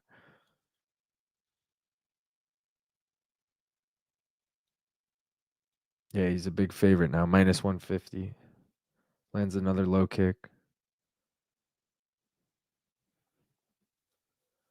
I don't like that for this fight going long, and fucking Pitbull keeps chopping at that leg.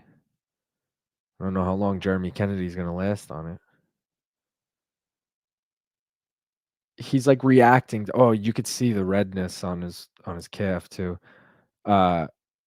He's not wearing it well either. Every time he gets hit, he's like, oh, like, I mean, I'm sure it hurts like a bitch, but like, you know, some guys wear it better, and then it's like, oh, that must not have hurt as much as it looked.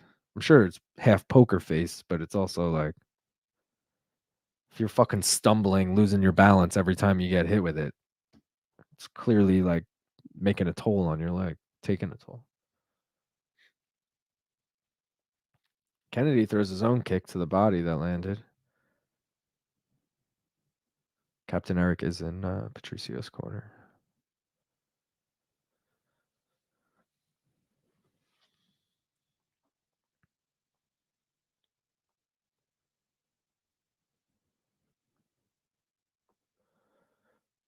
Right in the center of the cage. Bunch of feinting.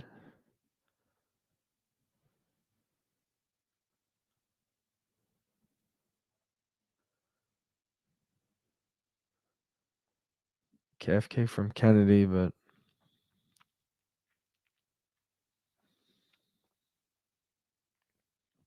live odds -345 for Pitbull, +250 for Kennedy. That's kind of wild. Oh, they called it a head clash. Jeremy like closed the distance, tried to get a body lock, and I guess he like headbutted Patricio in the nose. To me, that's inadvertent. They stopped the fight. I gotta see the replay on that. That's kind of bullshit. Let's see.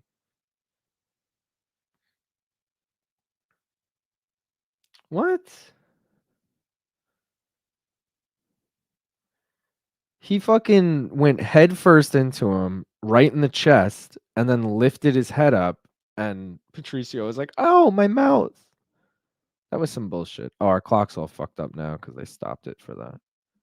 They're at 1:10 right now. I'll get us ready. All right, we're good. That didn't warrant stopping the fight. I don't think that was kind of bullshit. Also, I'm not saying Jeremy Kennedy has the momentum, but Jeremy Kennedy at +250 in a 5-round fight. Sure, he's down a round, but it's not bad odds on that. I like doing live betting with I never do it with UFC, mostly because I already have bets on all the fights. But I like doing it with Bellator or boxing and shit like that.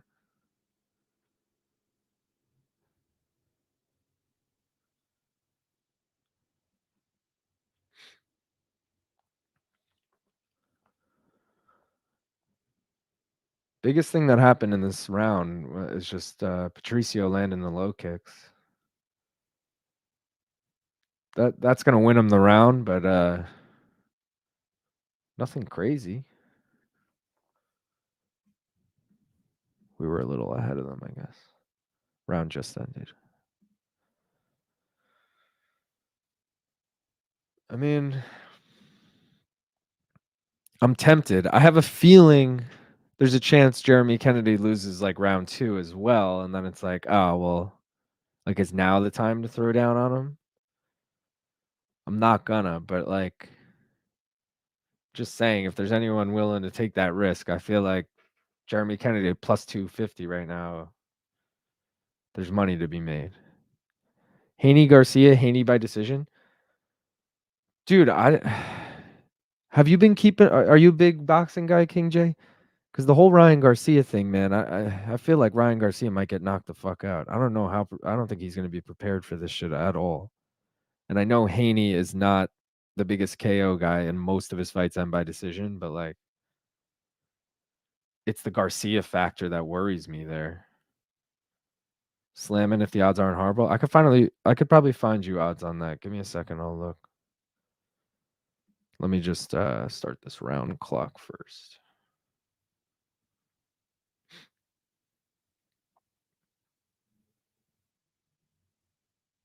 That's on 420 too. All right. Oh no, this isn't it. It's pro. Yeah. 420. Haney Garcia, 6 props.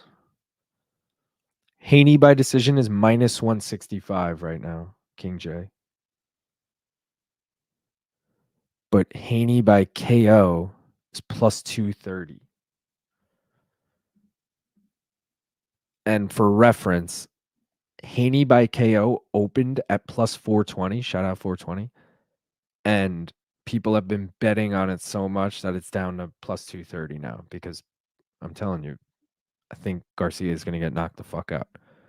Also, money line Garcia or Haney was minus 550. He's minus 1,000 now. And Haney by decision, the opposite, dude. Money is not coming in on Haney by decision. It was minus 185. It was as low as minus 250. Now it's minus 165. Everyone's thinking he gets it done by KO, I'm thinking. They fought each other in amateurs, are 3-3 and never ended via knockout, but that was when they were teens. It may happen, but I don't know.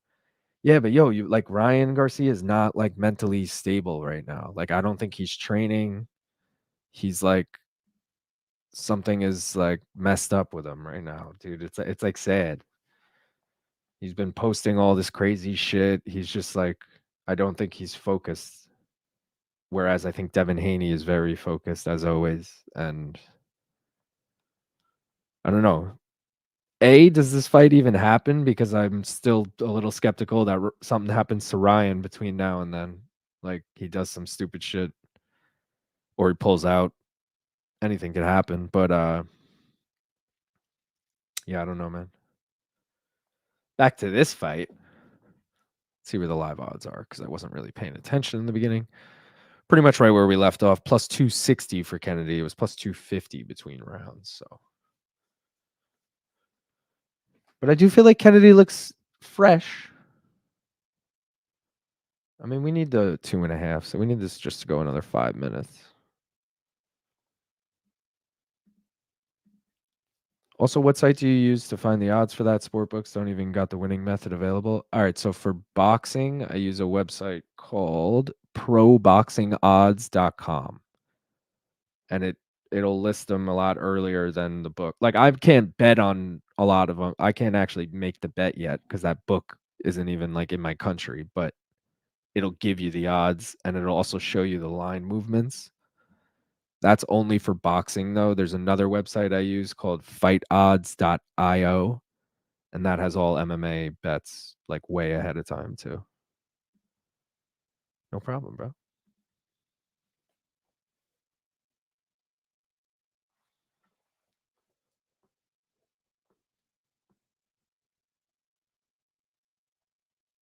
All right, they're at the center of the cage. Again, I'm not going to lie, I haven't been paying too close attention to this round. Odds are identical as they were after round one. Round one? I said that weird. Round. They're dropping a little bit. Kennedy plus 220. They're saying Kennedy's getting the hands going. I think Kennedy, man. Oh, Pitbull's threatening with a guillotine. No. Kennedy takes him down. Kennedy's dropped to plus 180. Dude, I hope someone took Kennedy at plus 250 between rounds. I'm liking that bet right now.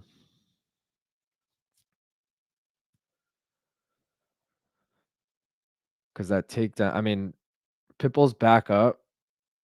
Still in a bad position, but back up. And Kennedy's trying to get him down again. But either way, this is a Kennedy round to me. Yeah, he's plus 120 now. It's about to be minus money.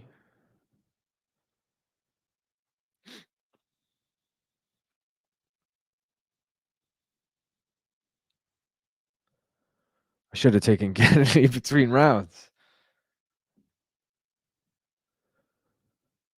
He's plus 110. Let's see if I can still get it at plus money. Oh, we got a low blow, so maybe I can. Looks like at 12 seconds.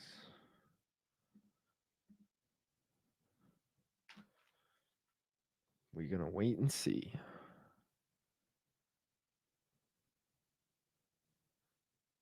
All right. Can I still get Jeremy Kennedy? Oh, the fucking book is closed. Is that because of the low blow? What's the deal with that? See if it opens back up between rounds. It's a 5-round fight. How are you going to close the book? Alan wants to know how you watch the live stream. It's on Max, formerly HBO Max. I got a few other options if you don't have that, but that's the primary option. Also depends what country you're in. If you're in the US, that's what you want.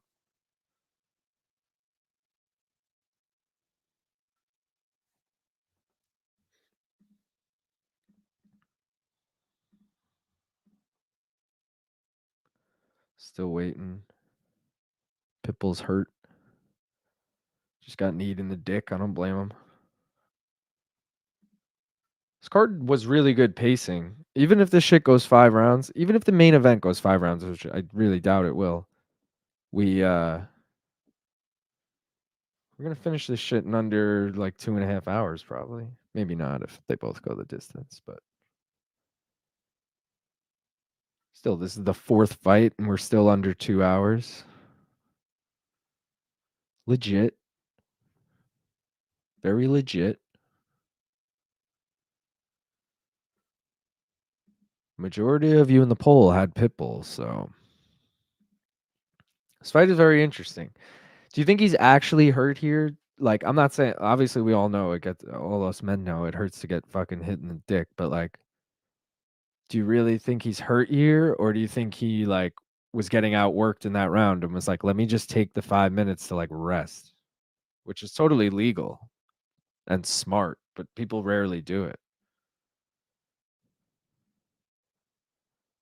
It's kind of what Big John is saying now too, like he's taking the momentum away, which is true.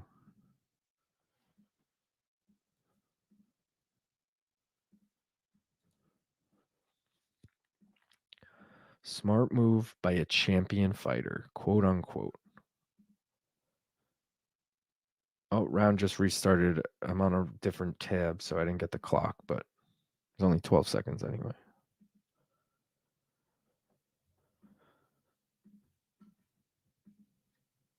All right. Round is over. Going into round 3, which is what we need. We need to get halfway through this round.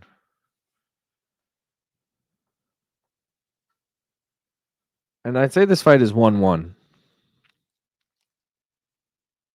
19-19.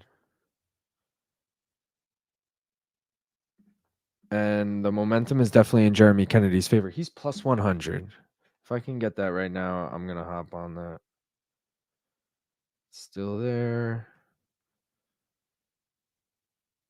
Processing. Got it. All right. Jeremy Kennedy plus 100 in addition to this. So I'll update that in a sec. Where is it? Right here. I got to take it down to update it.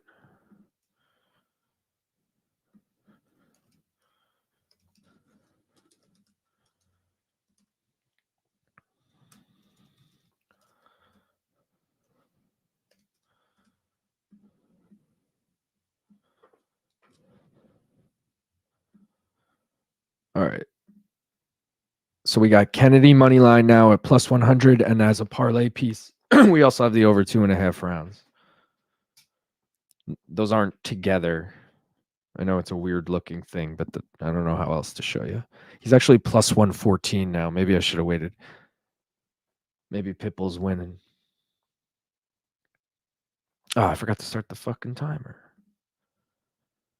We're at like 4:30.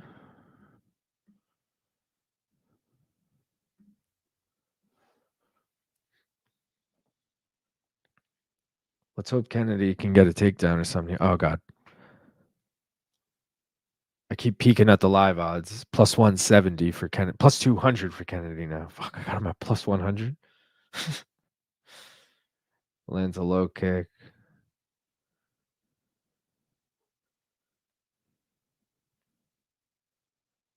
They're just staring at each other. Nice left from Kennedy. Why are the odds getting so far apart?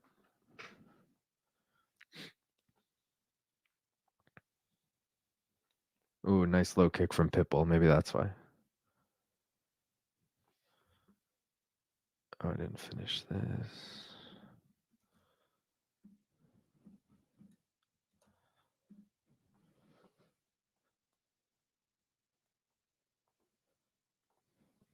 Oh, Kennedy drops him with a left. Oh, let's go. Book's closed right now. What was that about, huh?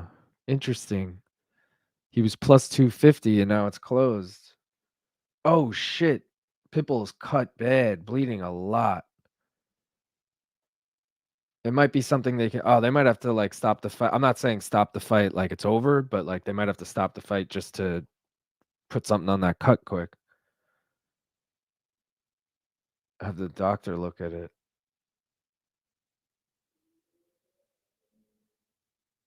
Maybe not. It might not be that bad of a cut. There's a lot of blood coming out, but it's like, oh, nice elbow from Kennedy.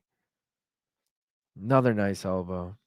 Live odds, Kennedy's minus 160 now. Let's go. Let's go.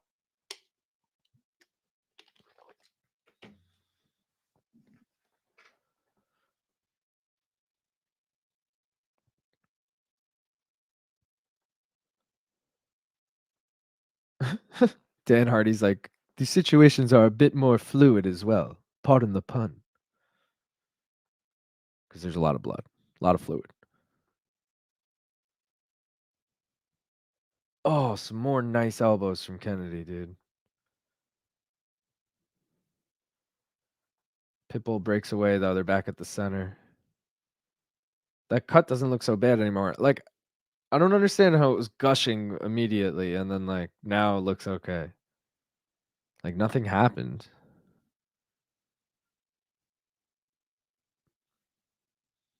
Maybe he just wiped it all. Minus 345 live odds. Oh, shit. A nice knee from Kennedy. Pitbull lands a fucking counter, though. Minus 298 Kennedy right now. Plus 220 Patrici. Not Patrici. Patricio. They're fucking brothers. Are they twins? Just brothers. I think they're just brothers.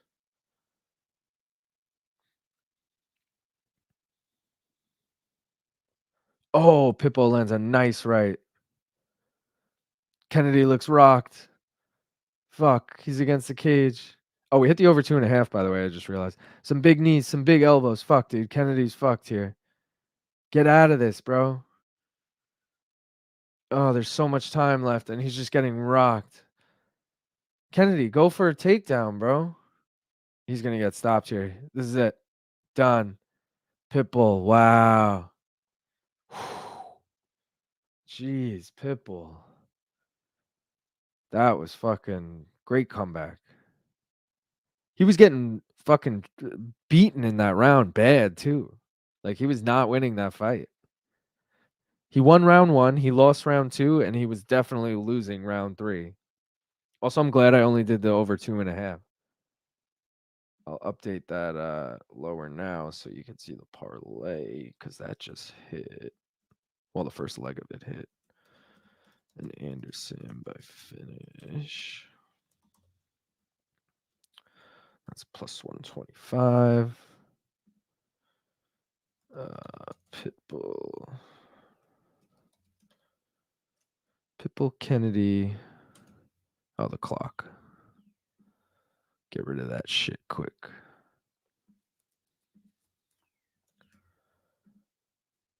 They're playing Touch the Sky. All right, so we had the over 2.5 in that. Yeah, we had Jeremy Kennedy money line. We took that shit live. It did not just hit. It was looking really good, but you know. Pico stops Pitbull. I'd like to see that fight. Would be a good fight. Now we just need Corey Anderson to bring it home. Corey Anderson is the first of 2 New Jersey headliners the next 2 weeks. Him and Aaron Blanchfield, back-to-back weeks. I guess, technically Rose and Amanda Hebos are headlining this weekend as well, but you know what I mean. Corey Anderson and Bellator tonight in a few minutes. And then Aaron Blanchfield next Saturday in Atlantic City, which not my favorite main event, but, should be a fun card. I love a card in front of a crowd.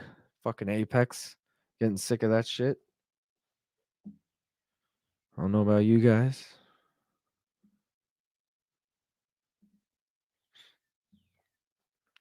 Crazy comeback there. I wonder, I don't know if anyone knew how high Pitbull got. Like how stoned? No, how high he got odds wise. It was in the 200s as far as I remember. Like if you took Pitbull while he was just getting his ass beat in the beginning of the 3rd round at like plus 220, good on you, man.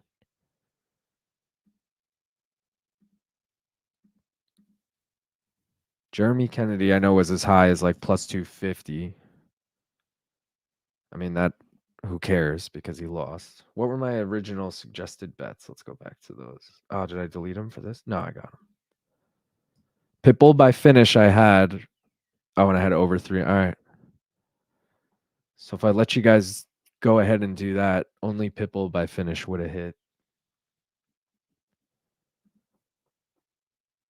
But, we got this. Oh, I'll also show you the other suggested bets I have. But, those odds aren't accurate now. I hate that.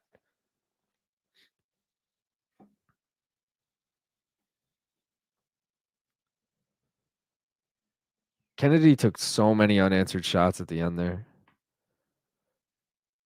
Like, hindsight is 2020, but considering the fight was ended anyway, could have saved him from getting a lot of those shots.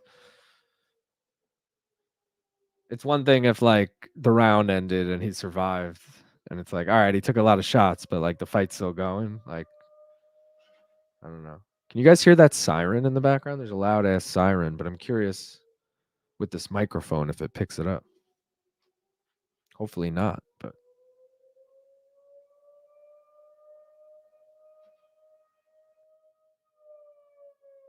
Eric Albarracin obviously like on camera making sure to stand right next to him. I guess he's trying to translate, but come on. He just loves being on camera. Pitbull speaks perfect English.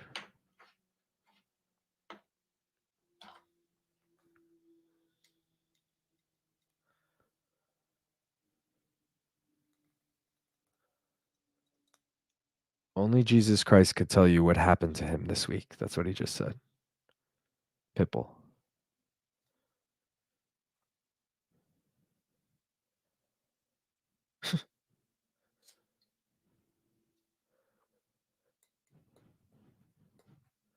This whole Bellator PFL thing is so weird with the like Like, this is straight up just a Bellator. Everything is branded Bellator. It's like,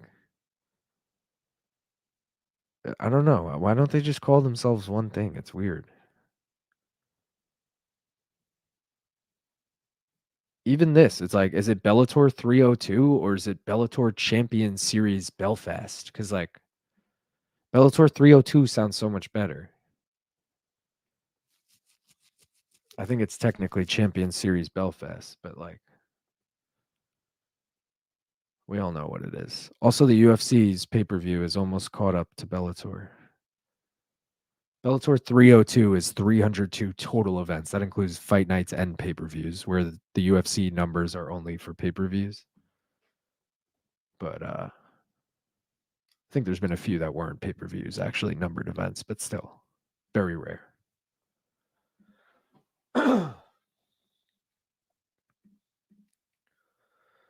Pitbull defending the belt yet again. Something we've seen too many times now.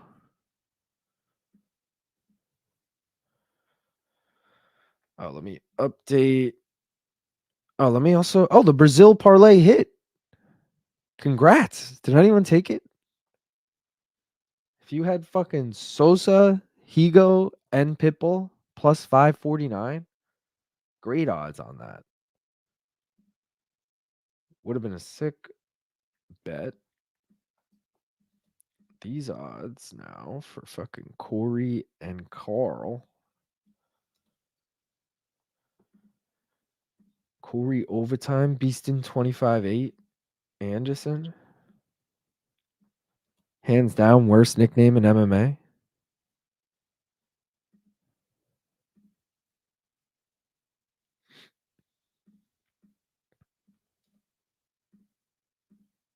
Good on the poll, the chat.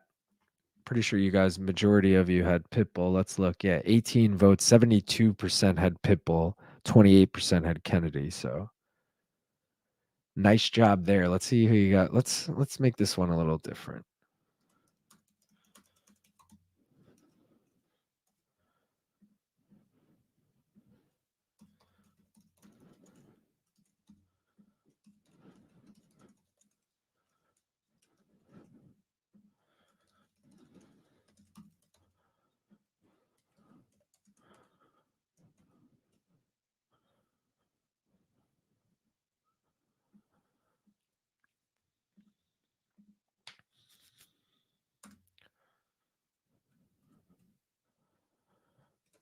Does anyone think Karl Moore is gonna win? Is anyone Irish? I feel like only an Irish person would think Karl Moore is gonna win. How do I word this? Because I'm gonna do. How does it end?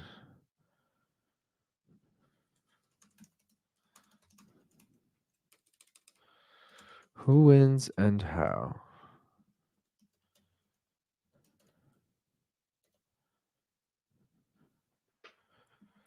All right, it's up. It's up. It is definitely not down. Who wins the main event and how? You got 4 options. Corey Anderson by decision, Corey Anderson by knockout, Corey Anderson by sub, or Karl Moore any way possible. If I could do all the options, I would have done Karl Moore every way, but didn't give me that option. And I'm assuming most people think Corey Anderson's going to win, but I had to put Karl Moore on there in case, just in case anyone was thinking it. If you're feeling froggy enough. Getting ready for the main event. Hyped for this shit. Let's hope we can hit this parlay because Jeremy Kennedy just let us the fuck down. Also, Fabian, yeah, we got him at plus 150, which was nice, but he was plus 300 at one point. Would have been a lot cooler if we got that. Also, Edwards by decision was the move. Let's pull up the main event shit. Here it is.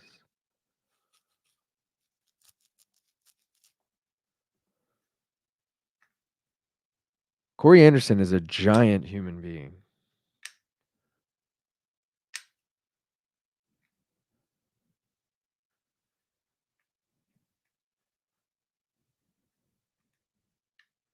Trains in Jersey. Trains in Jersey, but I believe he's from somewhere down south. Gotta look that up.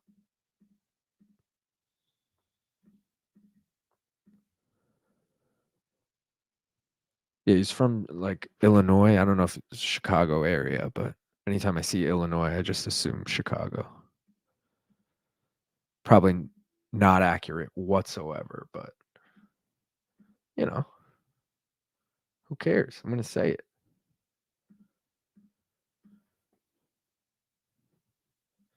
Yo, so if it's your first time here and you haven't yet subscribed, hit subscribe, bro. We chilling. We're gonna do another stream tomorrow for the UFC. Also, I'm gonna take a bong hit right now because we got the last fight. Technically, we had 2 bets on the last fight. We had the over 2.5, and we had Kennedy money line. We got one right, one wrong, but you know the drill. We take a losing and a winning bong hit. Just gonna take one, considering it was one fight, but either way, we have a good time. All right. Also, we got betting breakdowns and shit. I didn't make any for Bellator, but I'm giving the breakdown to you right now. What more could you ask for? Here's some bets. Besides the parlay I already had, because it's a little late for you to get in on it if you didn't already jump in on it. Here's some bets for this fight. These odds are not up to date. Let me get them up to date. 2.5 rounds now is actually minus 125. It's even better. Here, let me take that down for a sec. Corey Anderson by KO is no longer plus money, which sucks. And what is that? Plus 200 now. I don't think that's going to happen, but all right. Here's the suggested bets. Anything minus money, you got to take in a parlay. Obviously, there's no more fights after this, so you have to parlay it with something. Any other sport will do. It doesn't really matter what you parlay it with. Could do it with something with the UFC tomorrow. Doesn't matter. Anyways, Anderson by KO initially was plus 110 a few days ago. That's what I just had up there. It's minus 135 now. So obviously people are throwing money down on that. Over 2.5 rounds, little sketchy, minus 125. Corey Anderson does go long usually, but I feel like he's the way better fighter here, and it's going to be quick work. Also, Karl Moore's only 2 losses are by finish, and one came 15 seconds into the first round, and the other one at the hands of Paul Craig early in the second round. So all of his fights pretty much end quick. He does have 5 decisions. Corey, as I mentioned, 17 wins, 9 by decision. Out of his 23 fights, 11 have gone the distance. If he loses, though, he gets knocked the fuck out all the time. But he hasn't been knocked out since Jan Blachowicz in 2020. He was stiff on that, though. John Jones was sitting front row. I remember that shit. They were headlining. Anyways, fight to go the distance is obviously the dumbest bet here, but it's the only plus money one I could really find that's like, sure. Anyone want to take that? Besides just wasting your money on Karl Moore, honestly. No disrespect, but like you could go like under, let's see. Under 1.5 is plus 175. Somewhat decent if you think it's going to end really quick. If you think it's going to go long, but maybe not the distance, 3.5 is plus 130. It's pretty decent. Maybe you think Corey's going to win by sub, which let's see how many subs he has. He has 0 wins by sub, but Karl Moore has lost by sub. I didn't realize he had 0 wins by sub. I picked him by finish. I should have just taken him by KO. Putting that back up because that's our parlay right now. Over 2.5 rounds in the last fight, which just hit because it ended late in the third. And we're taking Corey Anderson by finish here. Karl Moore's walking out right now. The under's the best bet here. Let's not forget Corey has one of the worst chins in history. Yeah, he has been knocked out 4 times. You're not wrong. But the under what? Because 2.5 is still minus money. It's minus 105. Under 1.5 is plus money, but 1.5 is so little time. Also, if you think Corey's chin is the issue, you might as well just throw down on Karl Moore. He's plus 425. There's better value there than risking the over under if you just think Corey's going to get knocked out anyway. Karl Moore by knockout too, plus 1,000, dude. Looking at you, Kyle Kelly. With a last name like Kelly, you're probably Irish. You got to bet on your boy Karl Moore by KO plus 1,000. I'm not doing it, but you got it. It's your duty. Here comes overtime. Beast in 25-8, all right?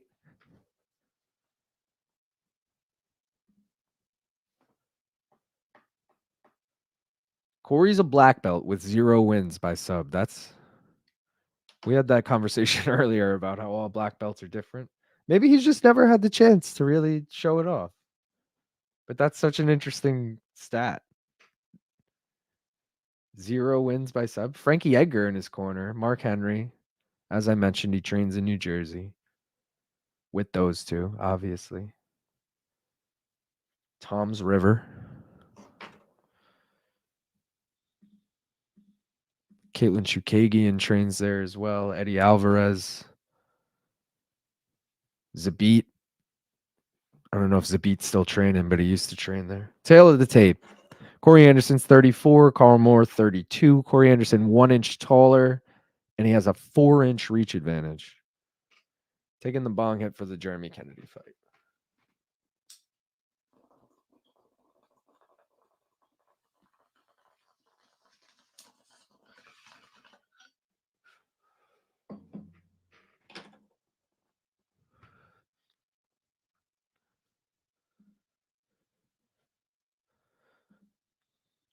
Corey Anderson. Yeah. Yo, let me look real quick before this fight starts. If you take Corey Anderson, it's probably not going to be good odds. If you take Corey Anderson and then Aaron Blanchfield next week, the old Jersey. Oh, it's plus 100. Get it now before this fight starts. The old New Jersey headliner parlay. Corey Anderson and Aaron Blanchfield, plus 100.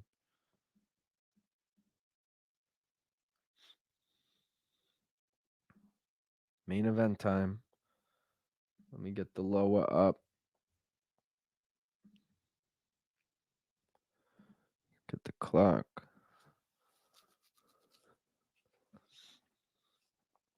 And the world is watching as this dude's like, it's time. You know, like every announcer has their like trademark thing.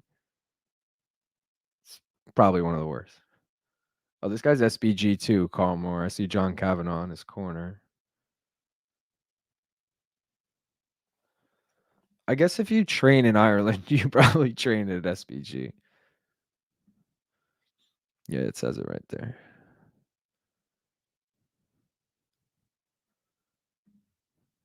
Karl Moore's last fight was in June.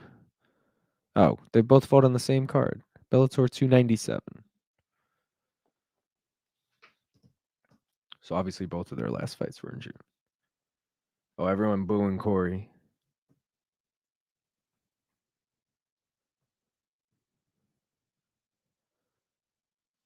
8 wins by KO, 0 by sub. They put that up on the graphic. Like, thanks, bro. Just don't even put sub. Just put 8 KO, 9 decision. Be real with me. All right, let's hope Corey gets it done early, right? Fuck it. I'm not trying to sit through 5 rounds of this shit. Why does Karl Moore have a belt? Was he interim? I don't follow Bellator well enough to know that shit.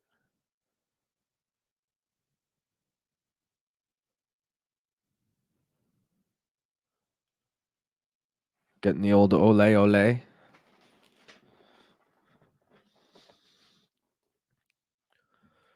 Round 1, getting ready to start. Main event. How quick till Corey shoots? I say under a minute.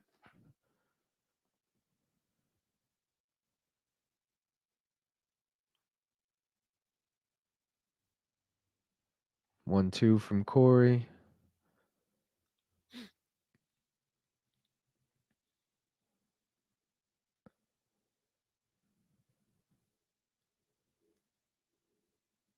Oh, dude, Karl Moore's biting on every feint that Corey throws.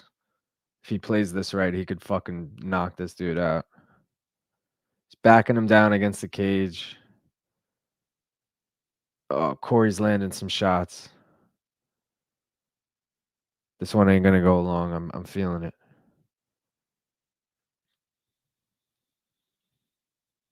They're back at the center, which is better for Moore, but oh, he lands a shot of his own there. Corey had him backed against the cage though, and they were circling around, but he wasn't getting off the cage. So it was just like, let's keep going around in circles, bro. I got you fucking back down. Right in range.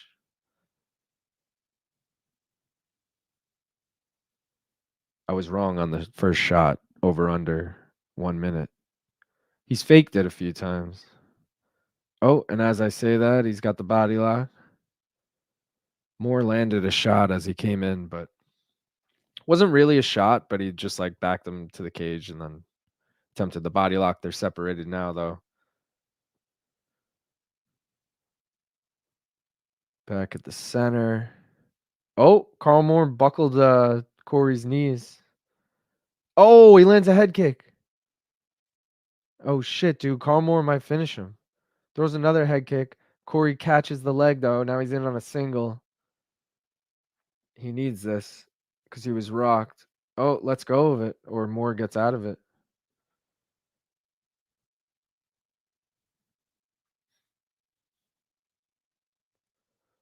Oh, Moore lands another left. Oh, Corey gets the double. Gets him down right away. Nice takedown there. Let's look at the live odds. Minus 238 for Corey, plus 180 for Karl Moore. So obviously when Corey was rocked, the odds were going down. Because he opened, what, minus 520 I got there? Corey getting some nice control time now, though. He's working. He hasn't landed much yet. He's thrown a couple shots, but Moore has control of his leg right now. He's trying to like dig the elbow. Not really throwing elbows, just more of like putting the weight on it, being gritty with it. Getting gritty with it. No, no, no, no, no, no, no. Oh, he's trying to like get the crucifix. He's trying to pin down Moore's arm with his knee. He's in half guard.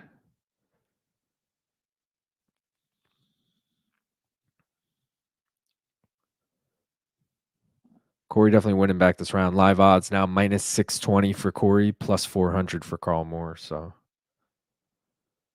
pretty much back to where we started. A little more, actually. A little Karl Moore, actually. Just got back from the store. How's your bet looking? My bet's looking good, King J. The parlay is looking good. I did take Jeremy Kennedy live in the last fight at plus 100, and then he got knocked out like a few minutes later. So that sucked. But we hit the over 2.5 in that, and now we need Corey by finish. He did get rocked in the beginning of this round, but he's dominating the round now. The finish doesn't look too close yet, but Corey winning is at least looking good. He's got 5 rounds to get the finish, you know. Not going to sweat about it yet. Minus 1050 live odds, Corey.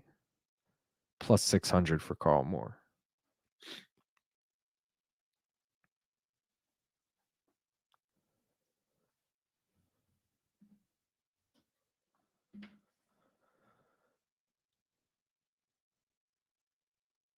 Corey definitely won this round, despite getting rocked in the beginning. The round was really all right. So Corey in the first like minute. Let's wait till this ends. I don't know. Landing some nice body shots here. All right, round's over. So the first minute of the fight, Corey's just backing him down. Got him against the cage. They're circling around, but Corey's just landing at will on him. Like Karl Moore's biting on every feint. So Corey's just feinting. Wait, crack, fucking nailing him. Looked great. I was like, oh, dude, this is gonna end so quick. I think they're showing the replays of it right here. Yeah. They're showing the replays of it now. So Corey's dominating the first minute. Then Karl Moore cracks him in the center of the cage, and Corey's knees buckle. And then it's looking bad for Corey. They just showed the replay of it there. And then Karl Moore starts backing him down, but then Corey uses his wrestling. Oh, he landed a nice head kick too. Karl Moore did. Corey uses his wrestling, takes him down with, 2.5 minutes on the clock, controls him, and definitely wins the round. I mean, he was landing shots on top. Nothing crazy, not the most dangerous shots, but enough to secure the round, in my opinion. Round 2 getting ready to start. Oh, they're coming in for something.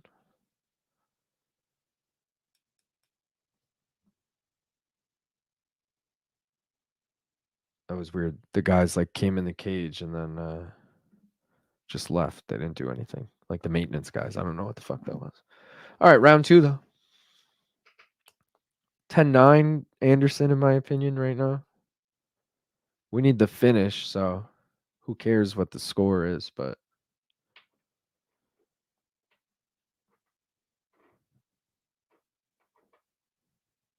Big John's audio is terrible, dude. I hope my audio is better than his.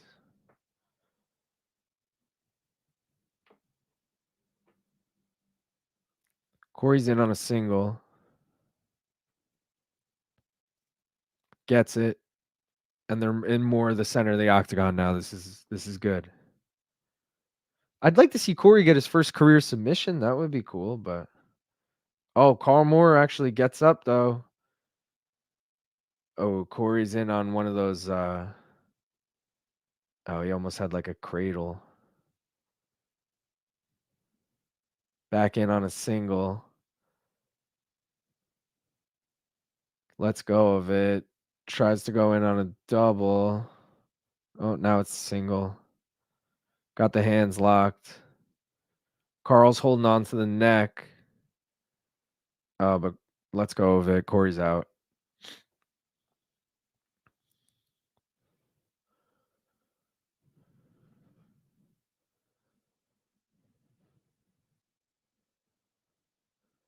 Corey's just pushing him against the cage. He's working, but not threatening to take down yet. I see him getting ready to sneak the leg behind him, maybe get an outside trip.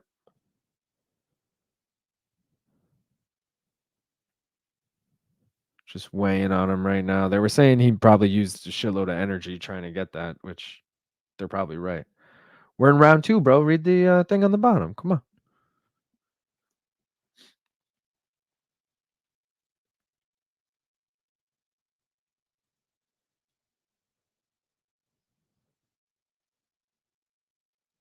They got a close up of the gloves. It was a weird shot. Are they implying that they're holding the gloves? Corey lands a shoulder strike. Live odds drastically dipped. Corey's minus 270 and Karl Moore's plus 200. Very close odds now, considering where they opened. Minus 210 now for Corey, plus 160 for Karl Moore. Very interesting. It was as high as minus 1,000 in this round for Corey. Now it's minus 210. I don't know why, because sure, he hasn't really landed anything this round, but Karl Moore hasn't either. It's not like this is Corey's fight to lose at this point. I do think fight's going to go long, though, at this point. I'm a little worried he's not going to get the finish now.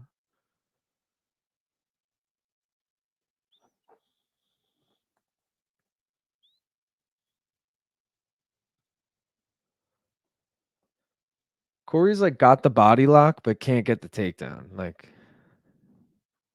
He's trying, but I don't know if it's more of just, I'm tired, let me lean on you. I'll sit this round out. Or is it Like he just can't get the takedown.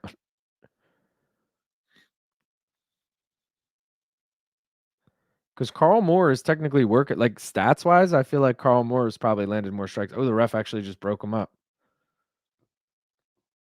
Corey wasn't doing enough. That's not a bad breakup, especially not a bad breakup. That sounds funny. Especially after he let him work for like minutes. It's not like he like immediately split them up.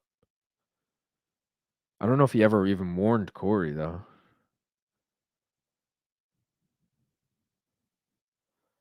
Oh, Corey in on a single.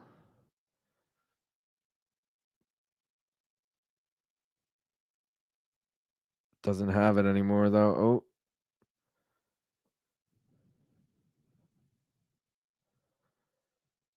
Got the leg in the air. Oh.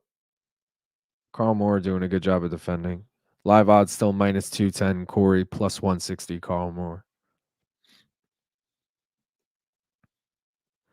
I'm still giving this round to Corey, but the fight is lost a lot of its luster.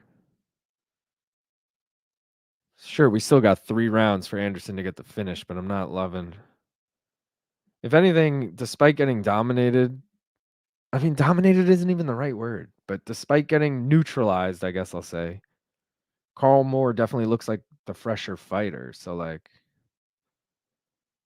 it's not like Corey Anderson's breaking him. Corey Anderson is just smothering him. But again, not even on the ground, just against the cage on the feet. I don't know. This is why Corey Anderson was never that exciting in the UFC. Except when did he knock out OSP or OSP knocked him out? He knocked out OSP, right? That was sick. Live odds between rounds minus 238 for Corey, plus 180 for Karl Moore. Going into round 3. Showing the replays between rounds of Karl just defending. Refs talking to them in the center of the cage right now. Maybe saying like, fucking do something when you're holding each other. All right. Round 3. Round 3, Liddy.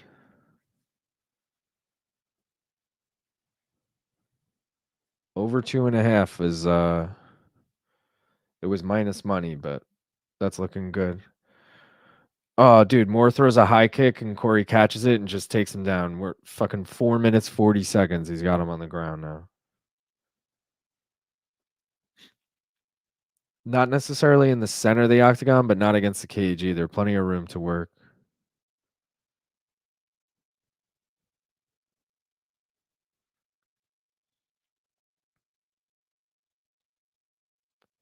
Live odds minus 620 for Corey, plus 400 for Karl Moore. Oh, Karl Moore trying to go for an armbar. Oh, Corey's in his guard. Not doing much, just smothering.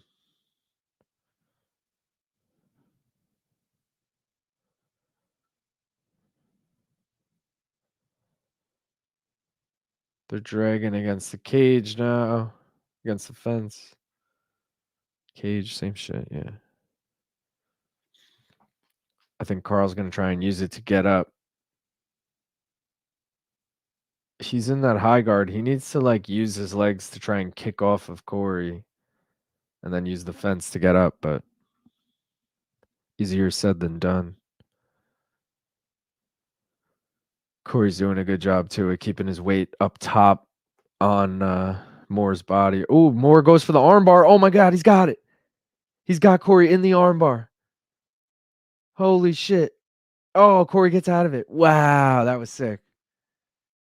Dude, he fucking threw up a Hail Mary armbar and had it in, but Corey, because they were against the fence, he couldn't really get it all on it, and Corey spun out of it. Corey did a great job of defending it, but dude, I think if they're in the center of the cage, that's locked in. Karl Moore by sub.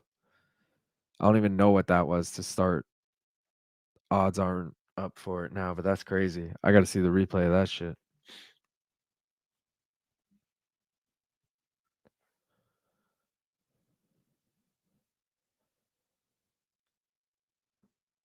Ref is warning Corey Anderson, saying he's headbutting.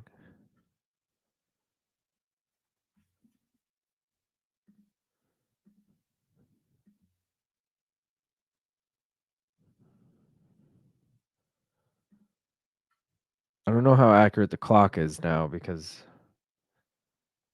they stopped theirs late and then started playing it. I don't know, but we're roughly around there.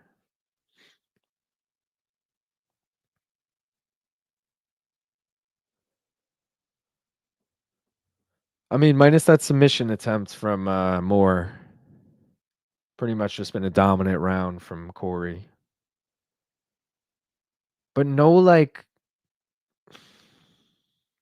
fight ending strike. You know what I mean? Like, no real damage, just like cumulative damage. Karl Moore just got to his feet, though. They're still against the cage, and Corey's still working, but getting back to his feet is a good sign for him.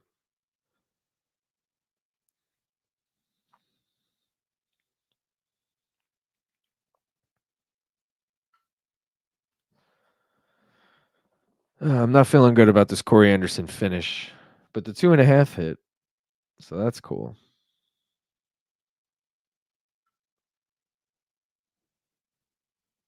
3.5 was plus money, too. If anyone decided to take that.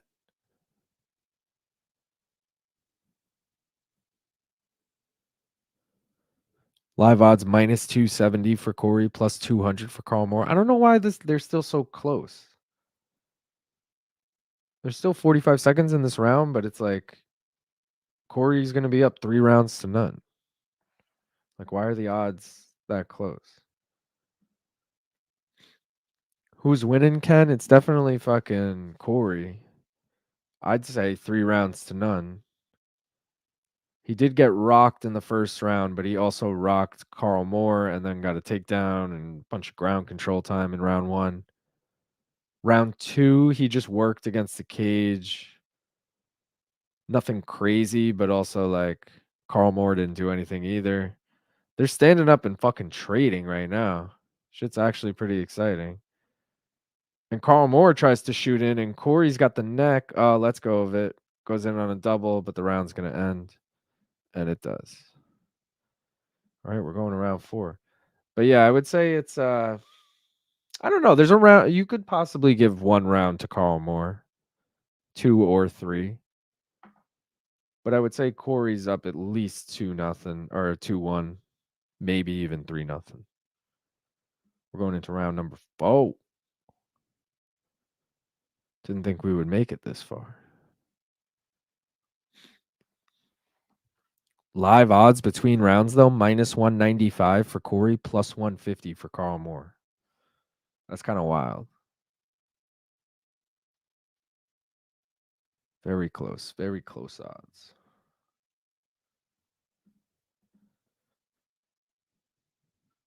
Yes, I'm back. They're playing Back in Black. Oh, they're showing that armbar attempt. Corey was lucky he was against the cage, dude, because he was in it, but he was upside down and he just kicked off the cage to totally like flip his body around. Because that's what you need to do when you're in an armbar is like completely like spin. I don't know. I don't know shit about jiu-jitsu. I just seen other guys do it. Round 4.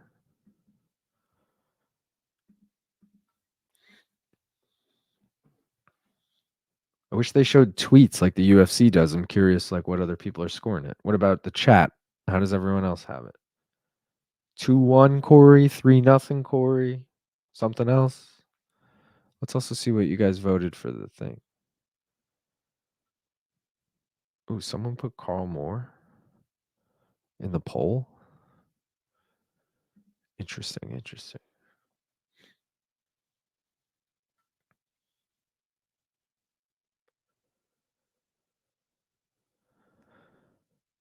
Corey's fainting a lot, which like would insinuate he's fresh if you're fresh enough to do all those movements, but like he doesn't look. He still looks tired. He gets in on a single though and gets it. 4 minutes now. He's probably just gonna lay here and not threaten any submission, no ground and pound, just the old forearm on the neck, the old smother. He's right in front of his own corner too, which is obviously a huge advantage, but can you get a fucking submission or something? Get your first career sub. Black belt my ass. Come on. Yeah, Sean O'Connell just said it. Let's see if the corner can coach him to a finish. AKA, this fight is boring as fuck. Let's fucking finish it. It'd be cool if we could get a finish. That's what Sean O'Connell basically said. He's just not allowed to say that.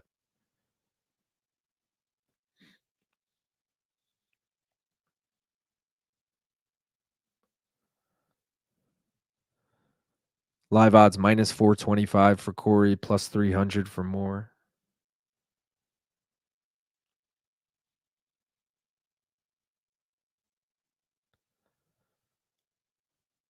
They're telling him to get more power on the elbows.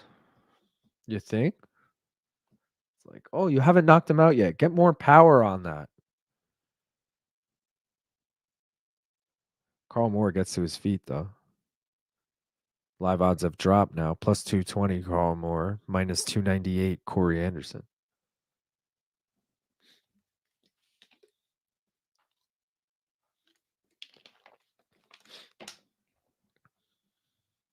They're separated. Karl Moore comes in with a fucking flying knee. Doesn't connect, but it was still fine. Honestly, if Corey Anderson's not going to get the finish anyway, let's just get Karl Moore to fucking knock him out here. Like, I need something exciting. Love a finish. Shout out to anyone who took the over 3.5 at plus 135 because that hit. Corey's in on a double, and he gets it. I think that's his 5th takedown in the fight. I mean, it's dominant, but it's not the most exciting fight to watch. That's for sure. Just being honest. Be honest with yourself, Corey. You're not that exciting.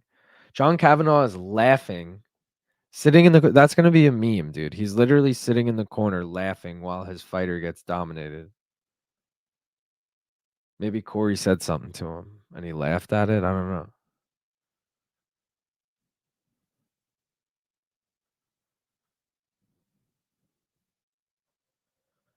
Ooh, Karl Moore gets to his feet. Corey's got him in a headlock, though, and lands a big knee.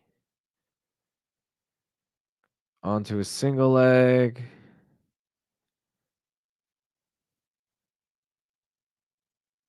Still on the single.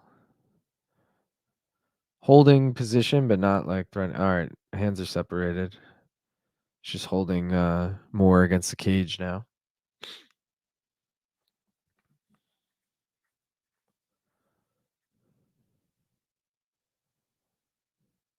Nice knee from Corey.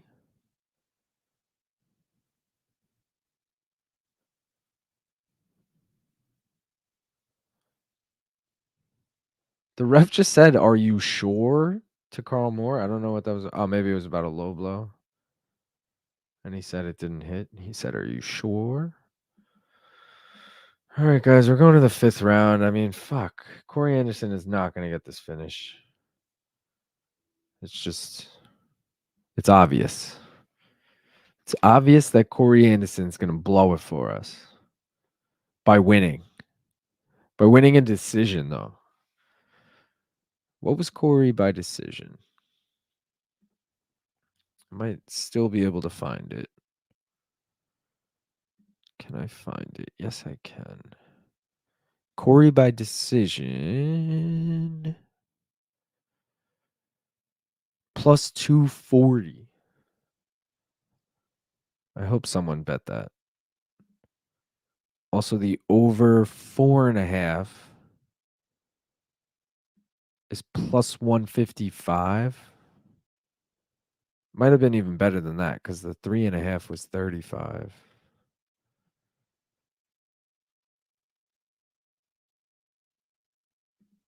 All right, we're going into the last round here.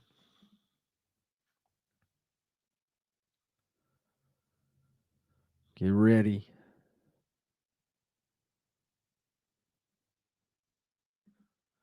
All right. Let's hope just something big happens, man.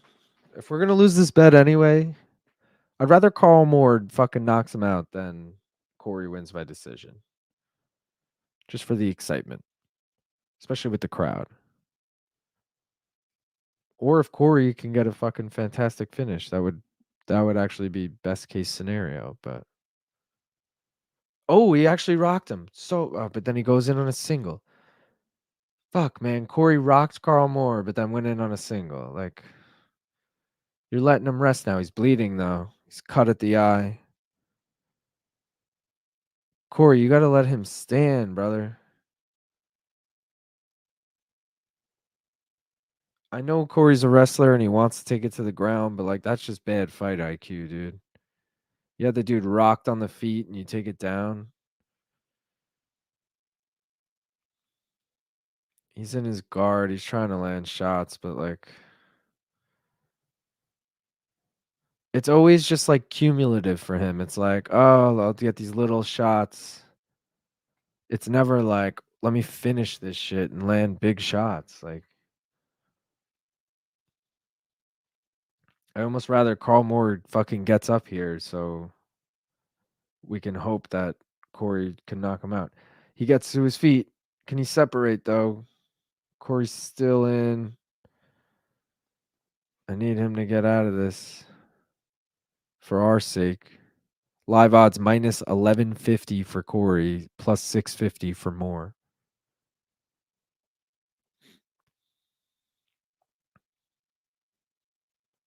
All right, they're separated. They're at the center of the cage. Let's go.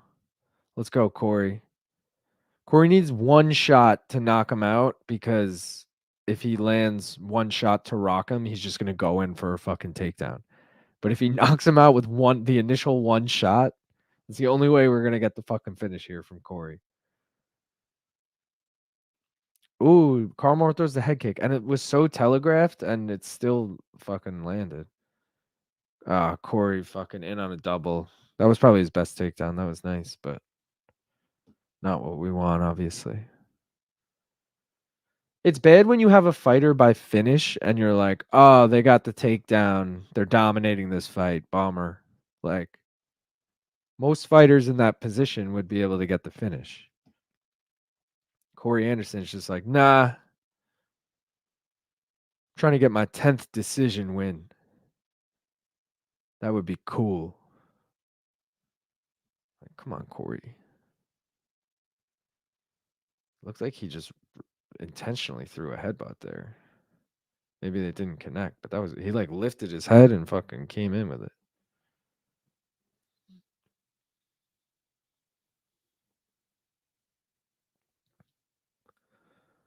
What's going on? Ref separates.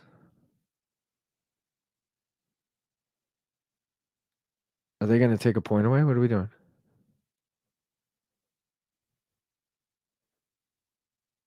He's losing. Corey's losing his position for the headbutts. He doesn't care if it's to the shoulder or anywhere. The ref doesn't like the headbutting.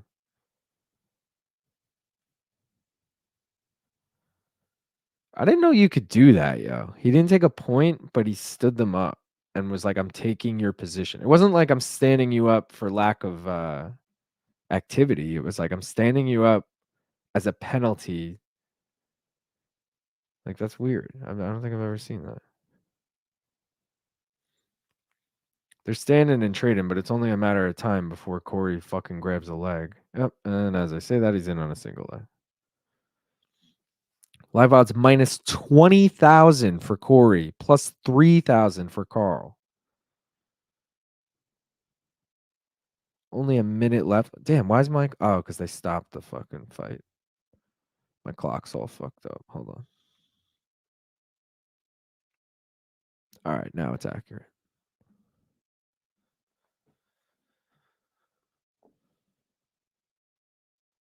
Corey, get a takedown. They're yelling at him like, bro, he's going to win this fight. There's 40 seconds left. I don't think he needs a takedown here. Throw hands. Get the fucking finish for us. They're separated. Come on, Karl Moore.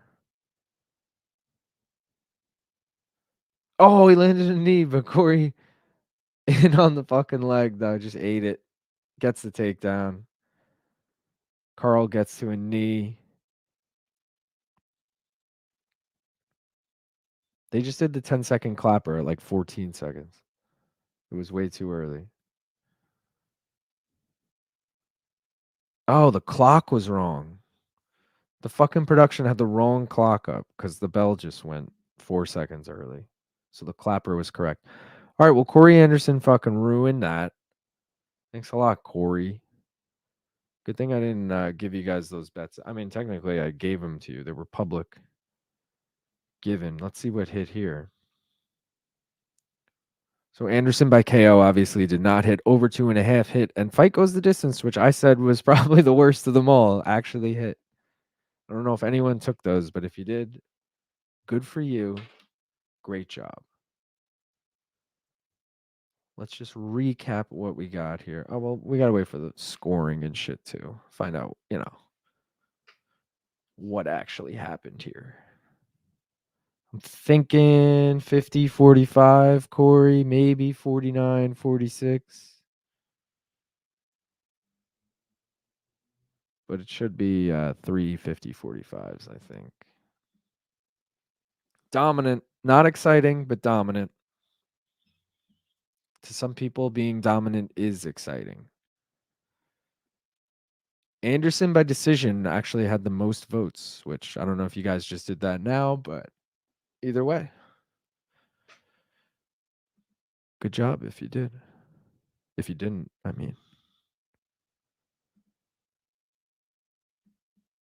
Closing out of that.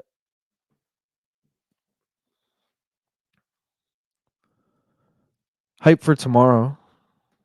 UFC card. I'm not saying it's the best card because it's not, but I always look more forward to the bets when I got the breakdowns out so you guys can bet along and we can all win some money. Not that you can't bet along with this, but way more time and thought goes into those. I did all these live. So shout out to Fabian Edwards for being the lone one to get it done for us. Technically, the over 2.5 got done too, but didn't matter in the end because Corey Anderson's a fucking decision machine. Congrats on your 10th decision, Corey. Hope you're hyped.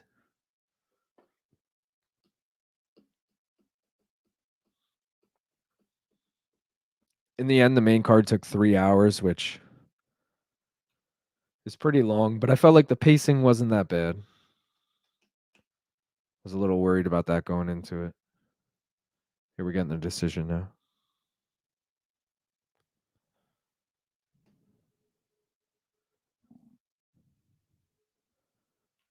So 2 49-46s and a 50-45 for Corey.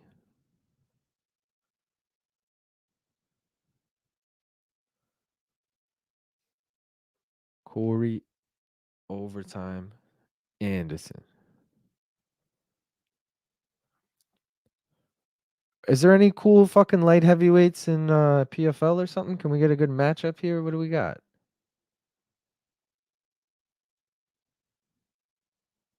Fuck, I'll take like Yoel even. Yoel just beat Tiago, right? Yoel versus Corey. That's a fun fight.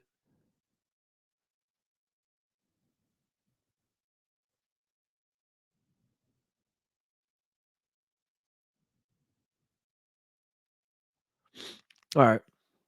Let's recap everything that we had going on today. So first things first, I gave you guys, hold on, let's get rid of that lower while we do this. All right. First things first, I had the country parlays. I didn't take any of these, just threw them out there.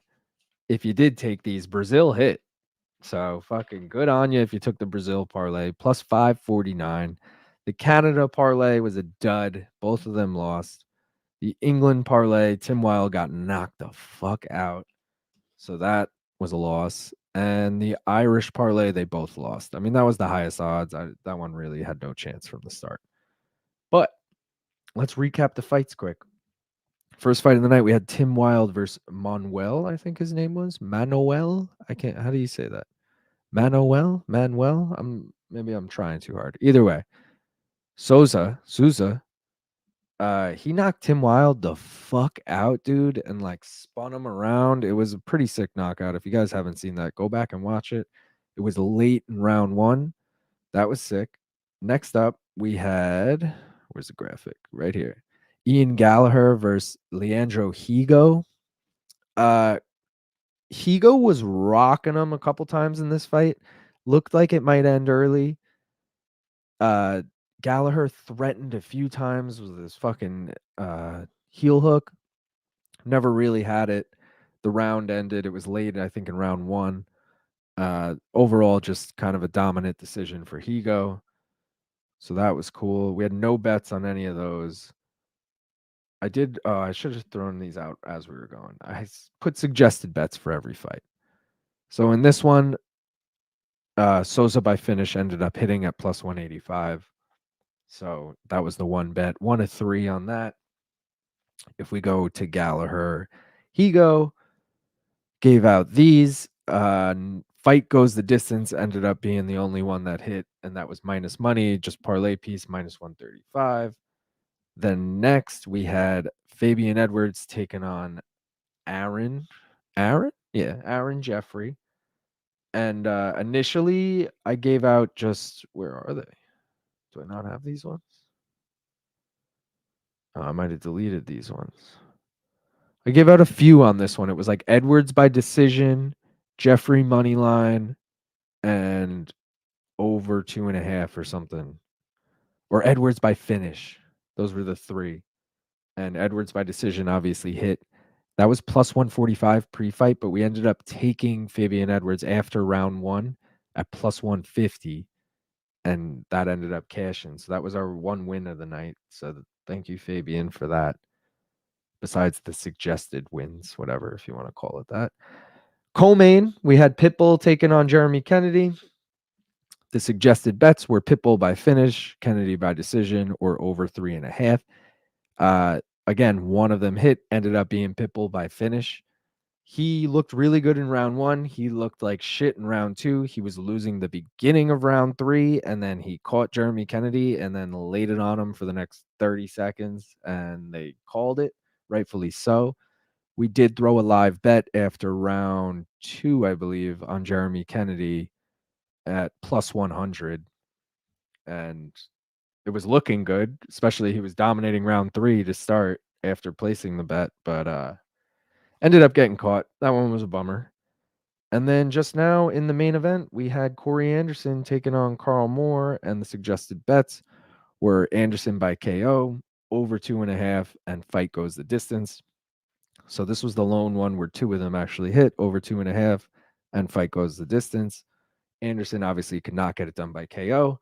And we also had a parlay that I ended up taking live, and that was the over 2.5 in Pitbull Kennedy, which did just hit. That ended like a minute after that hit.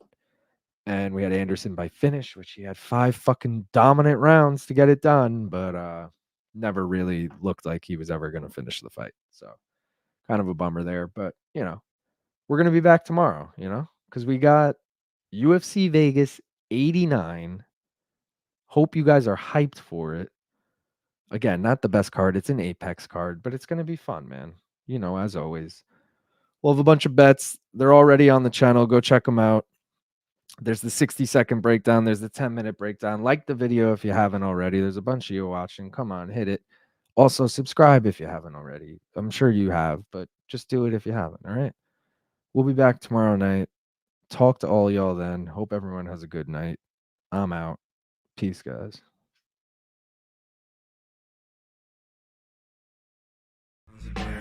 Split it, mommy, rap it. Either one you ashin'. Split it backwards or Philly buzz a man.